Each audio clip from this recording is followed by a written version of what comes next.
Morning everyone. तो जैसा कि आप सभी लोग जान चुके हैं कि जैक बोर्ड ने यहाँ पे मॉडल पेपर लॉन्च कर दिया है, जहाँ में से टर्म 1 एग्ज़ाम और टर्म 2 का अलग अलग क्वेश्चंस यहाँ पे दिया गया है। तो तुम लोग को पता है कि तुम लोगों का जो एग्ज़ाम होगा वो टर्म 1 में ऑब्जेक्टिव टाइप क्वेश्चंस होगा और टर्म 2 में तुम लोग का सब्जेक्टिव होगा। हालांकि एक ही बार तुम लोग को क्वेश्चंस पेपर मिलेगा, लेकिन वहाँ पे दो गो पेपर बनाया जाएगा। ठीक है, जैसे कि टर्म 1 जो कि ऑब्जेक्टिव रहेगा, जो कि OMR शीट में तुम लोग को भरना पड़ेगा, और दूसरा रहेगा तुम्हारा सब्जेक्टिव। ठीक है, 3 घंटा का तुम्हारा एग्जाम होगा एक ही टाइम, और तीनों में मतलब 1.5 घंटा का रहेगा और दोनों को लिख करके आना पड़ेगा। ठीक है, 1.5 घंटा तुम्हारा OMR शीट में भरने के लिए मिलेगा और 1.5 घंटा तुम्हारा सब्जेक्टिव लिखने के लिए।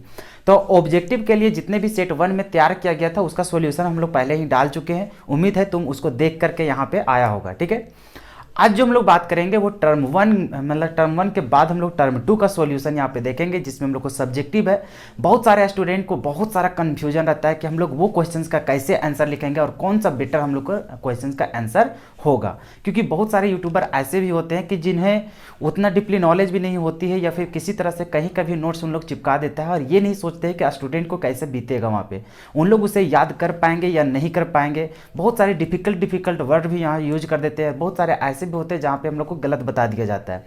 तो इसी चलते ये सारी चीज़ों से आप बचने की कोशिश कीजिएगा। ठीक है, आप तो उतना समझदार हो गए हैं कि आप परखना स्टार्ट कर दिए होंगे कि कौन बेटर है और कौन बेटर नहीं है। और मैं तो बोलूँगा कि एक यूट्यूब चैनल को पकड़ो और उसी के अनुसार तुम फॉलो करते जाओ, चाहे तुम मेरा फॉलो करो या फिर किसी और का। मैं ये नहीं कहता हूँ ज़बरदस्ती कि आप यहीं पे आकर के पढ़ें, आपको जहाँ से बेस्ट कंटेंट मिल रहा है आप उसको फॉलो कीजिए, लेकिन एक ही को फॉलो कीजिए ताकि आपका रिजल्ट बेटर हो सके। ठीक है, चलो। हालांकि हम लोग यहाँ पे 3 तरह से हम लोग यहाँ पे तुम लोग का बोर्ड एग्जाम का तैयारी करा रहे हैं। सबसे पहले मॉडल पेपर का सॉल्यूशन, उसके बाद प्रीवियस ईयर्स जितने भी पूछा था वो सारे का सॉल्यूशन, उसके बाद हम लोग यहाँ पे क्रैश कोर्स चालू किए हैं, जहाँ पे तुम लोग को पूरा 1 शॉट वीडियोज़ में क्या कर रहे हैं, तो पूरे चैप्टर्स का कवर कर दे रहे हैं, ताकि जो बच्चों का कुछ कंसेप्ट में अगर प्रॉब्लम हो रहा होगा तो फिर से अभी पुनः जो खुद से रिविजन करोगे वो मेरा वीडियोज़ देखोगे तो तुम लोग को और कुछ एक्स्ट्रा वहाँ पे सीखने को मिलेगा, और वहाँ पे न्यूमेरिकल हो, चाहे तुम्हारा रिएक्शंस हो, चाहे और भी कोई कंसेप्ट हो, सारा कुछ तुम लोग अच्छा तरीका से सीख पाएगा। ठीक है, तो उससे जिसका भी कवर नहीं है वो क्रैश कोर्स को भी ज्वाइन कर लीजिएगा। ठीक है, फ्री ऑफ कॉस्ट है, पूरा यूट्यूब में पड़ा हुआ है, प्लेलिस्ट बना हुआ है, जाइए और सारा चीज़ देख लीजिए। ठीक है, चलो। तो आज जो हम लोग बात करने वाले हैं वो टर्म 2 एग्जाम का जो तुम्हारा सेट 1 में दिया गया है क्वेश्चंस, उसका हम लोग सॉल्यूशन देखने वाले हैं कि कौन सा क्वेश्चंस का किस तरह से हम लोग आंसर लिखेंगे, और जो बच्चे को प्रॉब्लम हो रही है उसे यहाँ पे समझाया जाएगा कि आखिर ये क्वेश्चन का ऐसा आंसर क्यों लिखा गया। ठीक है, चलो। तो आज हम लोग टर्म 2 एग्जाम का सबसे पहले देखो कि ये क्वेश्चंस को सेट किया गया। जैसे टर्म 1 वाला जो था उसमें क्या था तुम्हारा, तो टर्म 1 में 35 क्वेश्चंस थे और हर एक क्वेश्चंस 1-1 मार्क्स का था। ठीक है, तो 35 क्वेश्चन हो गया उधर, 35 मार्क्स का। अब जो तुम्हारे टर्म 2 के लिए जो तैयार किया गया था तो जो टर्म 2 का है ये भी 35 नंबर का है, लेकिन यहाँ पे नंबर ऑफ क्वेश्चंस ज़्यादा है। टोटल नंबर ऑफ क्वेश्चंस 19 है। ठीक है, जिसमें से उतना हम लोग को सारा का सारा बनाना नहीं है। ठीक है, तो हम लोग यहाँ पे देखेंगे कि हम लोग को कितना क्वेश्चंस बनाना है। सिर्फ और सिर्फ 13 क्वेश्चंस बनाना है, मतलब 5 क्वेश्चंस हम लोग को छोड़ देना है। ठीक है, मतलब कि 13 मतलब कि हम लोग को कितना 6 क्वेश्चन छोड़ देना है। 19 क्वेश्चन में से सिर्फ और सिर्फ 13 क्वेश्चंस को बनाना है और उसी से हम लोग को 35 नंबर आ जाएगा। यहाँ पे ऑप्शनल तुम लोग के लिए छोड़ा जा रहा है, और इसी शेड्यूल में जैसा सेट यहाँ पे किया गया इसी टाइप का आपका फॉर्मेट में रहेगा तुम्हारा बोर्ड एग्जाम। ठीक है, तो इसी भांति से जैसे कि मान के चलो तुम्हारा खंड का खंड ख, फिर तुम्हारा क्या है ग, तो यहाँ पे देख रहा है कि पहला जो तुम्हारा पार्ट रहेगा उसमें 7 क्वेश्चंस रहेंगे, 1 से लेकर के 7 नंबर तक। वहाँ में से प्रत्येक क्वेश्चंस 1 मार्क्स का रहेगा, जिसमें से तुम्हें सिर्फ बनाना कितना है 5 क्वेश्चन बनाना है। 7 क्वेश्चंस रहेंगे जिसमें तुम्हें सिर्फ और सिर्फ 5 क्वेश्चंस को बनाना है। तो ये तो बहुत आसान है, तुम चाहो तो इस बार 100 नंबर उठा सकते हो बहुत आसानी तरीका से, क्योंकि जैसा पिछले बार था उसी फॉर्मेट में तुम्हारा फिर से एग्जाम लिया जा रहा है। तो ये तो बहुत ही अच्छा है ना कि तुम्हारे पास 7 क्वेश्चंस रहेंगे जिसमें से 5 ही बनाना है। बाय चांस तुम कोई भी क्वेश्चंस को अगर नहीं जानता है आंसर लिखना तो उसको छोड़ दो, बाकी तो तुम्हारे पास है ना ऑप्शन, तो तुम एक भी क्वेश्चन नहीं छोड़ोगे गारंटी, और तुम्हारा 100 में 100 मार्क्स जरूर आएगा तुम्हारे केमिस्ट्री में। अगर मेरे अनुसार चलोगे तो पक्का तुम्हारा पूरा 100% आ जाएगा। ठीक है, क्योंकि देखो ऑप्शन देख रहा है, ऑप्शन तुम्हारे पास बहुत सारा है। तो ऑप्शन मान के चलो पूरा चैप्टर्स भी पढ़ लिया था, एक आग अगर टफ भी क्वेश्चन आ जाता है तुम उसको आसानी से छोड़ दो, क्योंकि तुम्हारे पास ऑप्शनल तो है ना। तो 7 को में से 5 को सिर्फ बनाना है, तो वहां से भी तुम्हारा मतलब 1 नंबर का जो क्वेश्चन है वो तुम्हारा कवर हो जाएगा। उसके बाद क्वेश्चन नंबर 8 से लेकर के क्वेश्चन नंबर 14 तक तुम्हारा 3 नंबर का क्वेश्चन रहेगा, प्रत्येक क्वेश्चन 3 नंबर का, जिसमें से यहाँ पर भी देख रहा है 7 क्वेश्चन है, और 7 क्वेश्चन में फिर तुम्हें कितना बनाना है, सिर्फ और सिर्फ 5 क्वेश्चन बनाना है। तो ये भी बहुत अच्छा तरीका है कि नहीं। फिर यहाँ पे देख रहा है क्वेश्चन नंबर 14 से लेकर के क्वेश्चन नंबर 19 तक फिर तुम्हारा 5 क्वेश्चन यहाँ पे रहेगा। 5 क्वेश्चन में सिर्फ बनाना है 3 क्वेश्चन। अरे भैया इससे आसान तरीका हो ही नहीं सकता है पूरा ज़्यादा से ज़्यादा मार्क्स लाने में। मैं गारंटी देता हूँ कि पहले का स्टूडेंट जो आपने बोर्ड एग्जाम में लाता था कितना 80 नंबर लाता था, वो गारंटी है कि वैसे स्टूडेंट पूरा 100 में 100 पूरा लाएगा।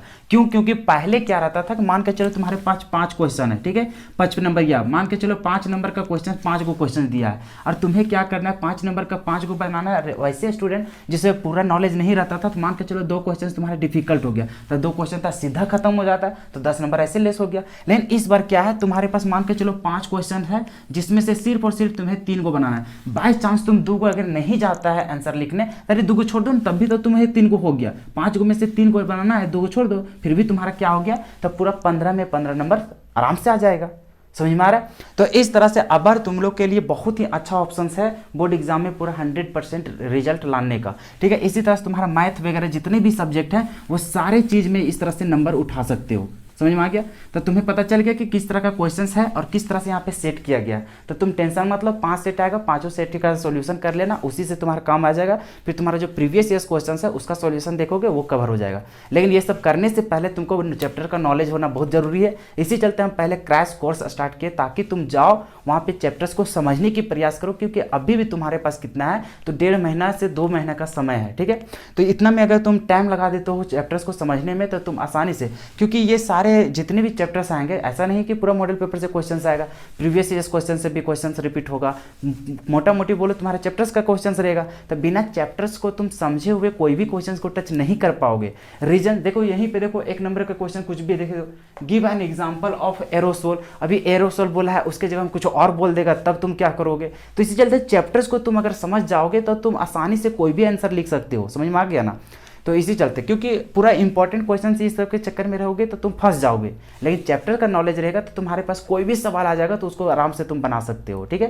तो अगर तुम मेरा क्रैश कोर्स को अगर अच्छा तरीके से तुम देखते आओगे तब मैं गारंटी देता हूँ कि तुम्हारा एक भी क्वेश्चन नहीं छूटेगा।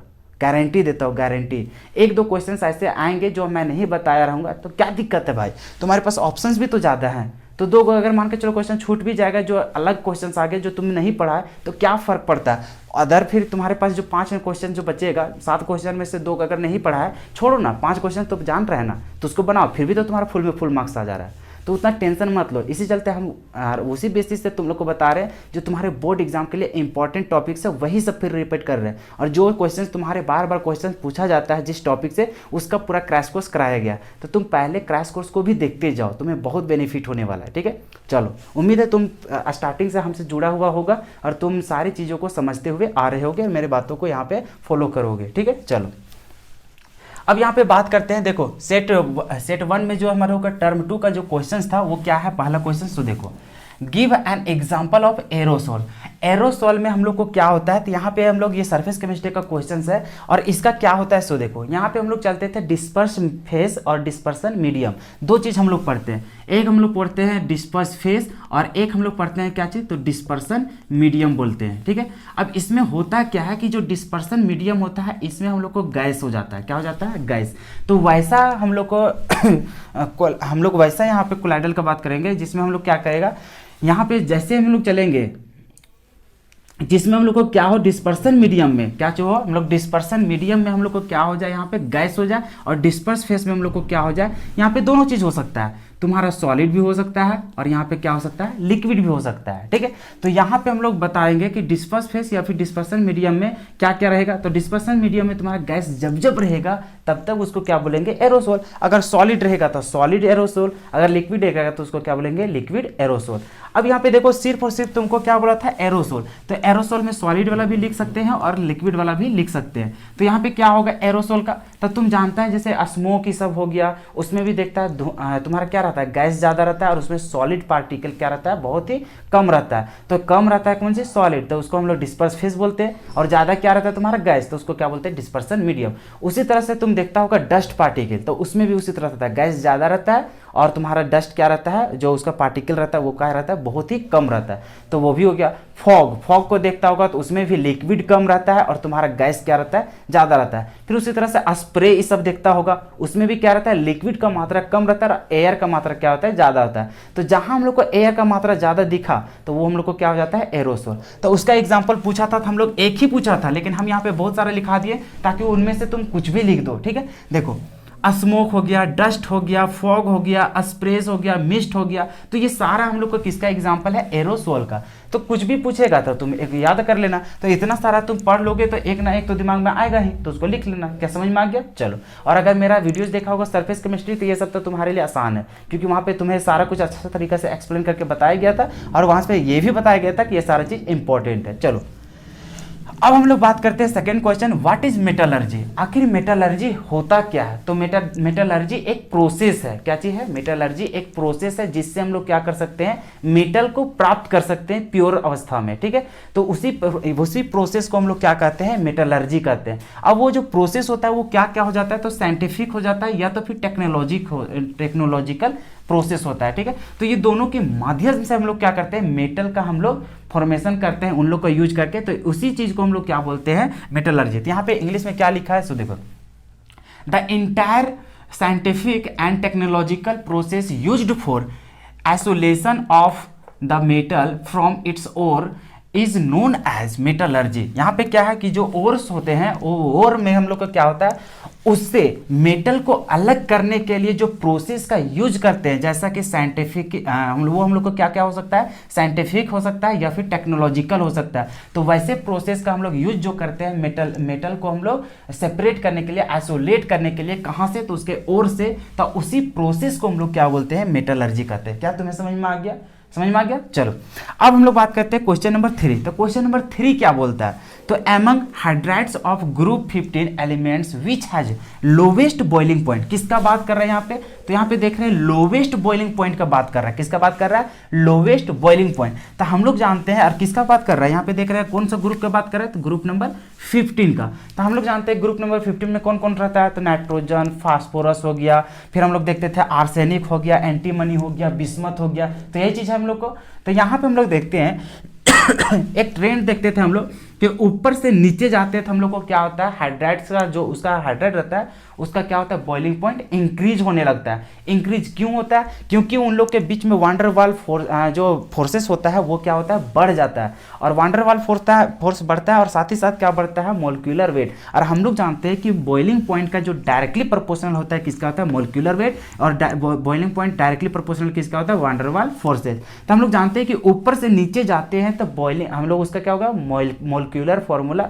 क्या होता है, मोलर मास उसका क्या होगा, बढ़ जाएगा, बढ़ते जाएगा, उसका मास ऊपर से नीचे जाता है, साइज बढ़ता है, साइज बढ़ने की वजह से उन लोगों का क्या होता है, मास भी बढ़ता है, और मास जहां बढ़ा तो उसका क्या हो जाएगा, बॉइलिंग पॉइंट भी बढ़ जाता है। तो इसका मतलब नीचे वाला जो रहेगा हाइड्राइड उसका क्या होगा, बॉइलिंग पॉइंट ज्यादा होगा। तो उसी तरह से ट्रेंड होता है, लेकिन एक बात सिर्फ यहाँ पे देखना है कि सबसे कम होना चाहिए, क्योंकि हम लोग बोल दिए क्या चीज कि ऊपर से नीचे चलेंगे, मतलब ऊपर से नीचे चलेंगे तो बॉइलिंग पॉइंट बढ़ेगा, इसका मतलब जो ऊपर रहेगा उसका सबसे कम होना चाहिए था। तो सबसे कम किसका होना चाहिए था, नाइट्रोजन का, लेकिन ऐसा नहीं होता है। नाइट्रोजन वाला जो NH3 रहता है वो बीच में चल जाता है, सबसे कम तुम्हारा क्या होता है, PH3। सारा कुछ ठीक ही रहता है, लेकिन होना चाहिए था, जैसे यहाँ पे जानता है ऊपर तुम्हारा नाइट्रोजन होता है, उसके बाद फास्फोरस होना चाहिए था, लेकिन फास्फोरस का जैसे यहाँ पे हाइड्राइड बनाएगा तो PH3 और इसका NH3, तो होना चाहिए किसका कम, सबसे कम NH3 का, लेकिन NH3 क्या होता है, उठ के इधर आ जाता है, PH3 का सबसे कम हो जाता है, ठीक है।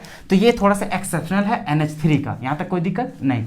अब यहाँ पे देखो, तो हम लोग यहाँ पे बोलेंगे कि सबसे कम जो होता है वो किसका होता है, PH3 का होता है। तो यहाँ पे लिखे आंसर कि PH3 has lowest boiling point, किसका होता है सबसे लोवेस्ट, तो PH3 का। और अगर यदि तुम्हें ऑर्डर की बात किया जाए कि बॉइलिंग पॉइंट का बताओ, तो order of boiling point of group 15 तो क्या होता है उसका, हाइड्राइड का। तो यहाँ पे देखो सबसे नीचे वाला का सबसे ज्यादा, मतलब बिस्मथ सबसे नीचे होता है, फिर यहाँ पे देख रहे हैं एंटीमनी। अब एंटीमनी के बाद होना चाहिए था आर्सेनिक, लेकिन बीच में घुस जाता है कौन, अमोनिया घुस जाता है, NH3। तो ये थोड़ा सा याद रखना कि इसका स्पेस कहाँ है, ठीक है, इसका पोजीशन कहाँ है वो तुमको याद रखना है। और नहीं तो सिर्फ ट्रेंड याद करोगे, ऊपर से नीचे जाने पर बढ़ता है, तो ये फिर इसको ले जाओगे तुम यहाँ और यहाँ ले जाओगे तो फिर वो तुम्हारा क्या हो जाएगा, गलत हो जाएगा, ठीक है। तो इसको थोड़ा सा तुम याद रख लेना, ठीक है, यहाँ पे इंडिकेट कर देते हैं, इसका क्या करना है, थोड़ा सा स्पेशल तरीका से याद रखना है कि इसका पोजीशन कहाँ है, थर्ड में आ जाता है। फिर यहाँ पे देखो आर्सेनिक हो गया, फिर उधर देख रहा है फास्फोरस वाला हो गया, ठीक है, यहाँ तो कोई दिक्कत।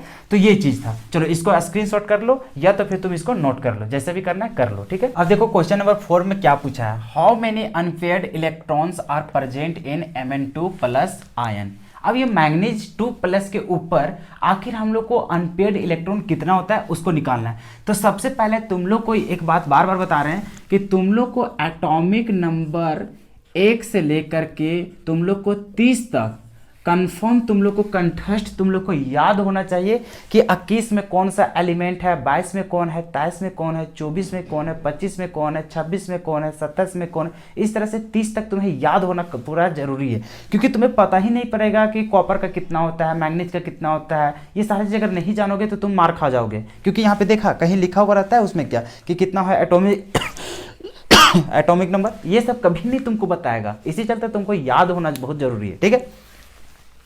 अब यहाँ पे देखो मैग्नीज का कितना होता है एटॉमिक नंबर, तो तुम्हें पता है कि उसका 25 होता है। कितना होता है 25। तो सबसे पहले क्या करो ना, मैग्नीज का जो कन्फिग्रेशन होता है इलेक्ट्रॉनिक कन्फिग्रेशन उसको कर दो। तो क्या होता है 4s2 और 3d5।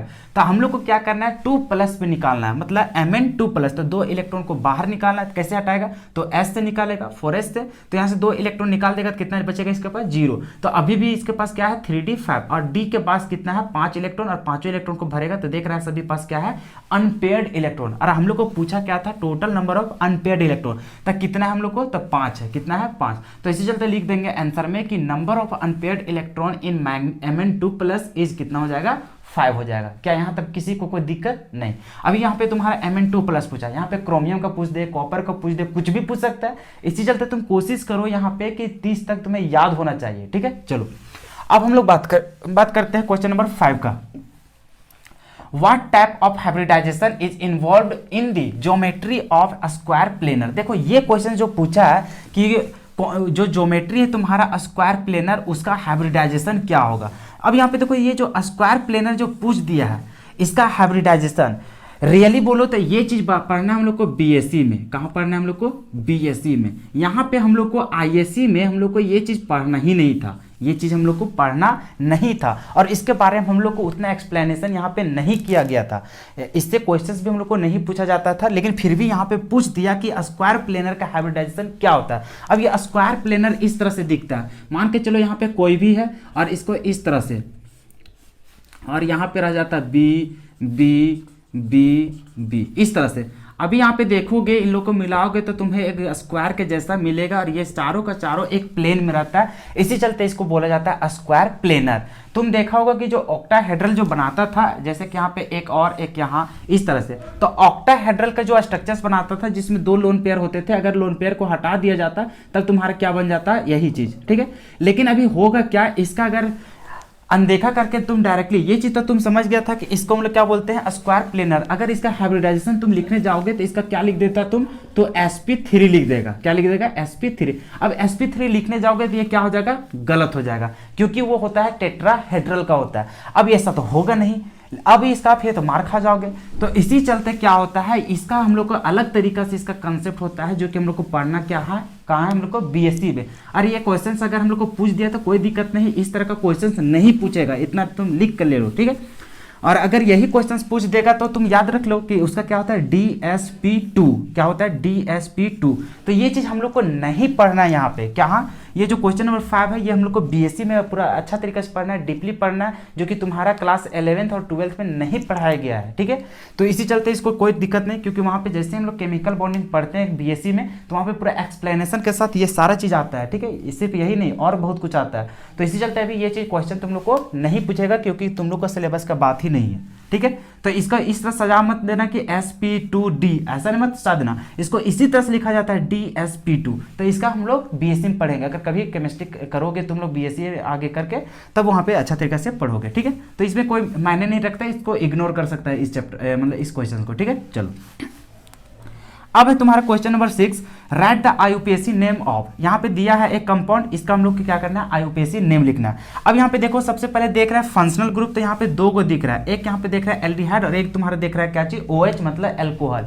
और जहाँ पे देख रहा है दो दो जब फंक्शनल ग्रुप आ जाता है, मतलब एक से अधिक फंक्शनल ग्रुप आ जाता है, तो सबसे पहले डिसाइड करते हैं कि किसका प्रायोरिटी ज्यादा है। जिसका प्रायोरिटी ज्यादा उसका हम लोग क्या करते हैं, पहले नामकरण उसी से स्टार्ट करते हैं, मतलब उसको हम लोग ज्यादा वैल्यू देते हैं, काउंटिंग वहीं से करते हैं। अब देखो यहाँ पे OH और तुम्हारा CHO मतलब एल्डिहाइड, ये दोनों में से जो प्रायोरिटी सबसे ज्यादा होता है वो किसका होता है, एल्डिहाइड का। इसी चलते इसका मान्यता देंगे और इसके अनुसार ही हम लोग नंबरिंग वगैरह देंगे। और एल्डिहाइड बोलता है कि हम ही से गिनो तुम, तो यहाँ से काउंटिंग करेंगे 1 2 3 4, इधर जाएगा तो 5, इधर भी जाएगा तो 5, कहीं भी चल जाओ तो इधर चल जाते हैं 5, और इसको क्या हो जाएगा, ये हम लोग को ब्रांच हो जाएगा।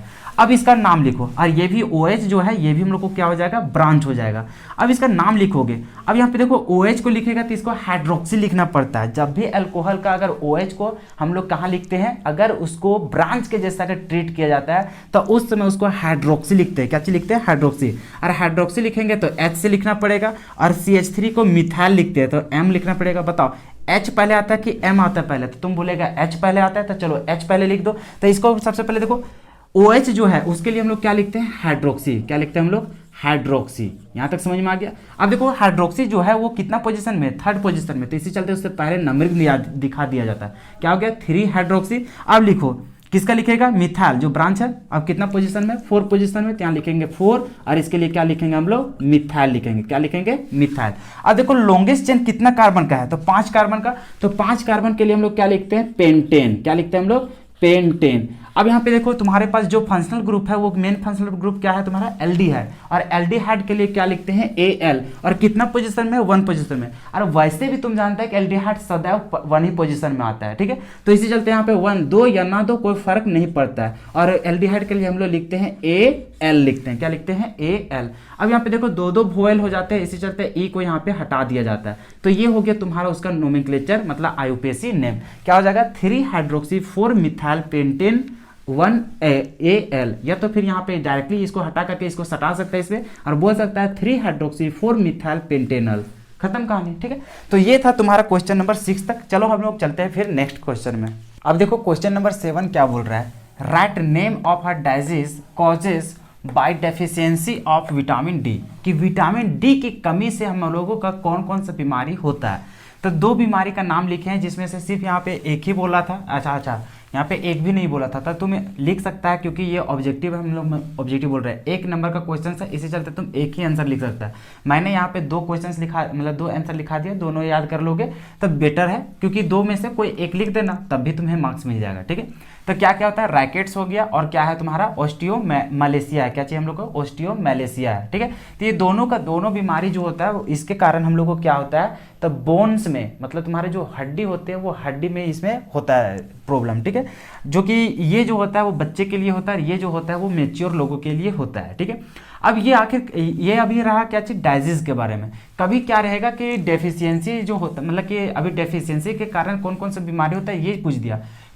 कुछ समय के ऐसा भी पूछ सकते हैं कि जो तुम्हारा विटामिन डी है वो उसका सोर्सेस क्या क्या है, वो कहाँ कहाँ से हम लोग को प्राप्त होता है। तो इसी चलते इधर ब्रैकेट में लिख दिए हैं, ताकि तुम ये चीज़ भी याद कर लो, एक ही क्वेश्चन के साथ मल्टीपल क्वेश्चंस की तैयारी कर लो, ताकि तुम ऐसे सवालों में भी तुम अटको नहीं, और बल्कि उसमें भी अच्छा तरीके से तुम आंसर लिख सको। इसी चलते यहाँ पे बगल में सोर्स भी लिख दिए हैं, ताकि तुम्हें याद रहे। अभी तो पूछा था डाइजीज क्या क्या होता है उसके कारण बीमारी, उसे यहाँ पे लिखा था, लेकिन कभी तुम्हें सोर्स पूछ दे तब भी तुम वहां पे घबराना और उससे भी लिख सको। तो कहाँ से प्राप्त होता है, सनलाइट से, एग से, और तुम्हारे कहाँ से, फिश से होता है, ठीक है। तो ये रहा उसका सोर्सेस। अब यहां तक हम लोग को पहले ही बताया था कि क्वेश्चन नंबर 1 से लेकर के क्वेश्चन नंबर 7 तक तुम्हारा 1 नंबर का क्वेश्चन था। अब तुम्हारा क्वेश्चन नंबर 8 से लेकर के कहां तक, क्वेश्चन नंबर 8 से लेकर के तुम्हारा चलेगा तो क्वेश्चन नंबर 15 तक, वहां तक तुम्हें क्या मिलेगा, तो 3 नंबर का सवाल मिलेगा। तो ये जितने भी सवाल अभी यहां से लिखने जा रहे हैं वो कितना रहेगा, 3-3 नंबर का। तो अब देखो 3 नंबर का जो फर्स्ट सवाल है वो क्या पूछा था, what is order of reactions, कि ऑर्डर ऑफ रिएक्शंस क्या है, और साथ ही साथ पूछा है कि what is the unit of first order reactions. तो यहाँ पे यूनिट पूछा है फर्स्ट ऑर्डर रिएक्शंस का कि क्या होगा। अब देखो कभी कभी क्या होता है कि फर्स्ट ऑर्डर रिएक्शंस का यहाँ पे यूनिट डायरेक्टली पूछ दिया, तो अगर इस तरह का सवाल रहे तब भी तुम समझ आना कि यहाँ पे किसका यूनिट पूछा है, तो रेट कांस्टेंट का पूछा है। किसका पूछा है? रेट कांस्टेंट का। यहाँ हम लोग को रेट कांस्टेंट का यूनिट यहाँ पे लिख देना चाहिए था, रेट कांस्टेंट का यूनिट, ठीक है, लेकिन यहाँ पे लिखा नहीं गया है, डायरेक्टली बोला गया है कि फर्स्ट ऑर्डर रिएक्शंस का हम लोग को यूनिट बता दो। समझ में आ गया? तो हम लोग यहाँ पे उसको भी क्या जैसा हम लोग लेंगे कि उसको हम लोग मान के चलो कि वो भी किसका पूछा है, तो रेट कांस्टेंट का पूछा है, और उसी का हम लोग यूनिट बताएंगे फर्स्ट ऑर्डर में, ठीक है। तो सबसे पहले यहाँ पे डेफिनेशन लिखते हैं कि ऑर्डर ऑफ रिएक्शंस होता क्या है। तो यहाँ पे देखो, the algebraic sum of the powers of the concentration terms expressed in the rate law of a chemical reactions is called order of reactions। कि कोई भी हम लोग रिएक्शंस का जो रेट लॉ के अनुसार उसका रेट ऑफ रिएक्शंस लिखते हैं, तो उसमें क्या होता है, तो उसमें देखते थे कि कंसंट्रेशन जो होता है रिएक्टेंट्स का, तो उसके ऊपर जो कुछ कुछ पावर जो लिखा हुआ रहता है, जैसे कभी तुम यहाँ पे देख रहा है कि जो रेट लिखते हैं रेट लॉ के अनुसार, तो इस तरह से हम लोग क्या लिखते हैं उसका, तो उसको हम लोग लिखते हैं उसका रेट लॉ के अनुसार उसका रेट। तो रेट जैसे लिखता है, तो यहाँ पे देख रहे हैं कंसंट्रेशन के ऊपर भी क्या रहता है, हम लोग को कुछ पावर रहता है, और वही पावर्स का सम को हम लोग क्या बोलते हैं, रेट, मतलब ऑर्डर ऑफ रिएक्शंस, ठीक है। जैसे यहाँ पे देख रहा है कि इसके कंसंट्रेशन के ऊपर x है, इसके ऊपर y है, इसके ऊपर कितना है z, तो ये तीनों को जोड़ेंगे तब उसका क्या होगा, ऑर्डर। तो ऑर्डर क्या हो जाएगा, x plus y plus z। जैसे यहाँ पे 1 रहता है, यहाँ पे 2 रहता है, यहाँ पे 3 रहता है, तीनों को जोड़ देते हैं और जितना होता है वही हो जाता है तुम्हारा ऑर्डर ऑफ रिएक्शन। तो जैसे कि यहाँ पे लेट करके बता दिए कि let us consider a general chemical reaction, एक जनरल केमिकल रिएक्शन हम लोग ले लिए जो कि A B C है, और इधर हम लोग को प्रोडक्ट बन रहा है। अब इसके पहले हम लोग कुछ कुछ स्टिचोमेट्रिक कोफिशिएंट डाल दिए, जो यहाँ पे बता दिए कि एक्स वाई जेड क्या है, तुम्हारा स्टिचोमेट्रिक कोफिशिएंट है, और उसको रेट लॉ के अनुसार उसको सजा दिया, और यहाँ से उसको बता दिए कि जो एक्स वाई जेड जो होता है, ये जो रेट लॉ के अनुसार जो रेट लिखे हैं, और यहाँ पर देख रहे कि कंसंट्रेशन टर्म्स के ऊपर जो पावर रहता है, उन लोग को जब सम करते हैं, तो सम करने के बाद जो वैल्यू आएगा उसी को हम लोग क्या बोलते हैं, ऑर्डर ऑफ रिएक्शंस बोलते हैं। तो इतना तुम बताओगे तब तुम्हें कितना मिलेगा, 2 मार्क्स मिलेगा। और फिर हम लोग को नेक्स्ट क्वेश्चन क्या था कि हम लोग को ऑर्डर ऑफ जो फर्स्ट ऑर्डर रिएक्शंस है उसका हम लोग को यूनिट लिखना है, मतलब कि हम लोग ऑर्डर ऑफ रिएक्शंस जो होगा, मतलब हम लोग के यहाँ पे रेट कांस्टेंट का यूनिट बताना है। डायरेक्टली खाली पूछ दिया फर्स्ट रेट लॉ, जो यहाँ पे देखा है ना कि फर्स्ट ऑर्डर रिएक्शंस का हम लोग को यूनिट पूछा है, लेकिन ऐसा हम लोग को क्वेश्चंस पूछ सकता है, और साथ ही साथ हम लोग ऐसा भी पूछ सकता है कि हम लोग यहाँ पे रेट कांस्टेंट का यूनिट पूछेगा फॉर किसके लिए, तो फर्स्ट ऑर्डर काइनेटिक्स या फिर फर्स्ट ऑर्डर रिएक्शंस के लिए। तो उसका क्या होता है, सो देखो, एक तुम लोग को बताया था जिस समय तुम मेरा क्रैश कोर्स वाला देखा होगा वीडियो, तो वहाँ पे तुम लोग को बताया थे कि जब भी हम लोग उसका यूनिट देखते हैं, तो यूनिट निकालने का तुम लोग को फॉर्मूला बताए थे कि मोल लिखना, ठीक है, और यहाँ पे लिखना 1 माइनस n, और फिर यहाँ पे लिखना लीटर, और लीटर के ऊपर लिखना क्या चीज, तुम यहाँ पे लिखना तुम n माइनस 1, और यहाँ पे लिखता क्या चीज, पर second.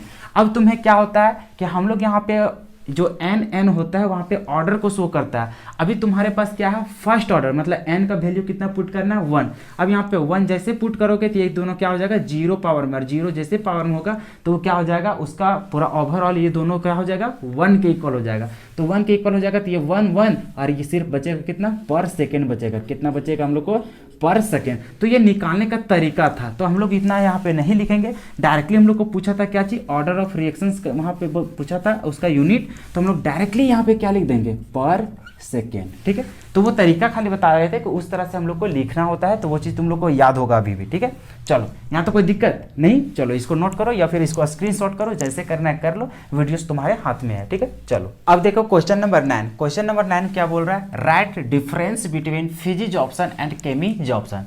Physics option and chemistry option में यहाँ पे डिफरेंस को लिखना है। जब तुम लोग को हम सरफेस केमिस्ट्री पढ़ा रहे थे क्रैश कोर्स में, उसी समय तुम लोग को बताए थे कि कौन कौन सा टॉपिक इंपॉर्टेंट है और कौन कौन सा बार बार तुम्हारा रिपीट होते रहता है, जिसमें से तुम लोग को बताए थे कि जैसे कि एडजॉर्प्शन प्रक्रिया में, कि जब एडजॉर्प्शन देखते हैं तो वहाँ पे हम लोग देख रहे थे कि सिर्फ और सिर्फ हम लोग इंडिकेट किए थे यही क्वेश्चंस में कि physics option and chemistry option 3 marks में हमेशा पूछते आ रहा है और पूछेगा ही पूछेगा, और देख रहा है मॉडल पेपर में भी उसको चूज किया। तो ये क्वेश्चंस को तुम छोड़ ही नहीं सकता। और इसी चलते बोलते हैं तुम अगर मेरा क्रैश कोर्स को ज्वाइन करोगे और हर एक वीडियो को देखोगे तो तुम्हें पता चलेगा, जो तुम इधर इंपॉर्टेंट क्वेश्चन के पीछे दौड़ते हो ना, मैं वहाँ पे पहले ही इंडिकेट कर दिया रहता हूँ कि कौन सा तुम्हारे बोर्ड एग्जाम में पूछने लायक है और कौन कौन सा पूछता है और पूछते आ रहा है, ठीक है। तो इसी चलते इंपॉर्टेंट क्वेश्चन के पीछे मत दौड़ो, पहले कंसेप्ट को बिल्डअप कर लिया करो। इसी चलते अगर तुम्हें अभी भी प्रॉब्लम हो रही है सारे चीज़ को आंसर लिखने में, तो तुम पहले जाओ हमारा क्रैश कोर्स को पहले देखने की कोशिश करो चैप्टर वाइज, ठीक है। हालांकि हम इसका सॉल्यूशन तो यहाँ पे करा ही दे रहे हैं, कोई दिक्कत नहीं होगा, ठीक है,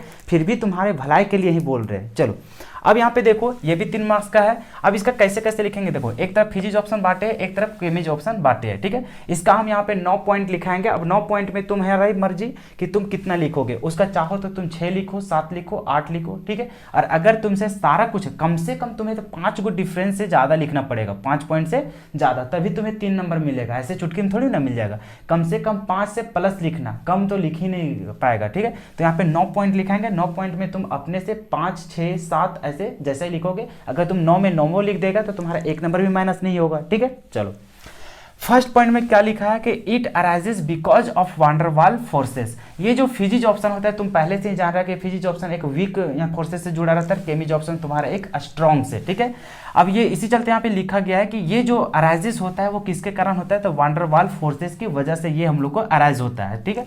और ये किसके कारण होता है, तो it is caused by chemical bond formation. ये किसके कारण होता है, तो केमिकल बॉन्ड के फॉर्मेशन के कारण तुम्हारा केमिस्ट्री ऑप्शन होता है। उसी तरह से यहाँ पे देखो सेकंड पॉइंट में क्या लिखे हैं, it is not specific in nature. ये है कि नेचर स्पेसिफिक इन नेचर ये नहीं होता है। क्यों नहीं होता है, क्योंकि हम लोग देखता है कि जैसे डस्ट पार्टिकल लेकर के तुम लोग को एग्जांपल बताए थे कि देखता है डस्ट पार्टिकल कहीं पे बैठता है तो वो ये नहीं देखता है कि किस पे हम बैठ रहे हैं, वो कहीं भी बैठ जाता है। तो उसके लिए हम लोग को कोई भी हम लोग स्पेशल तरीका नहीं होता है कि वो सिर्फ उसी में बैठेगा, ठीक है। देखो अभी मेरा पूरा क्लोथ में भी है, उसी तरह तुम देखेगा तुम्हारा जो मोबाइल है उसमें भी है, कॉपी में देखोगे, किताब में देखोगे, दीवार में देखोगे, कहीं भी देखोगे तो डस्ट पार्टिकल तुम्हारा चिपका हुआ नजर आएगा। तो इसी चलता है वो कैसा रहता है, हमको फिजिक्स ऑप्शन का उदाहरण है। ये सारी चीज तुम लोग को सरफेस केमिस्ट्री में बहुत ही बेटर तरीका से वहाँ पे एक्सप्लेन करके बता चुके हैं, ठीक है।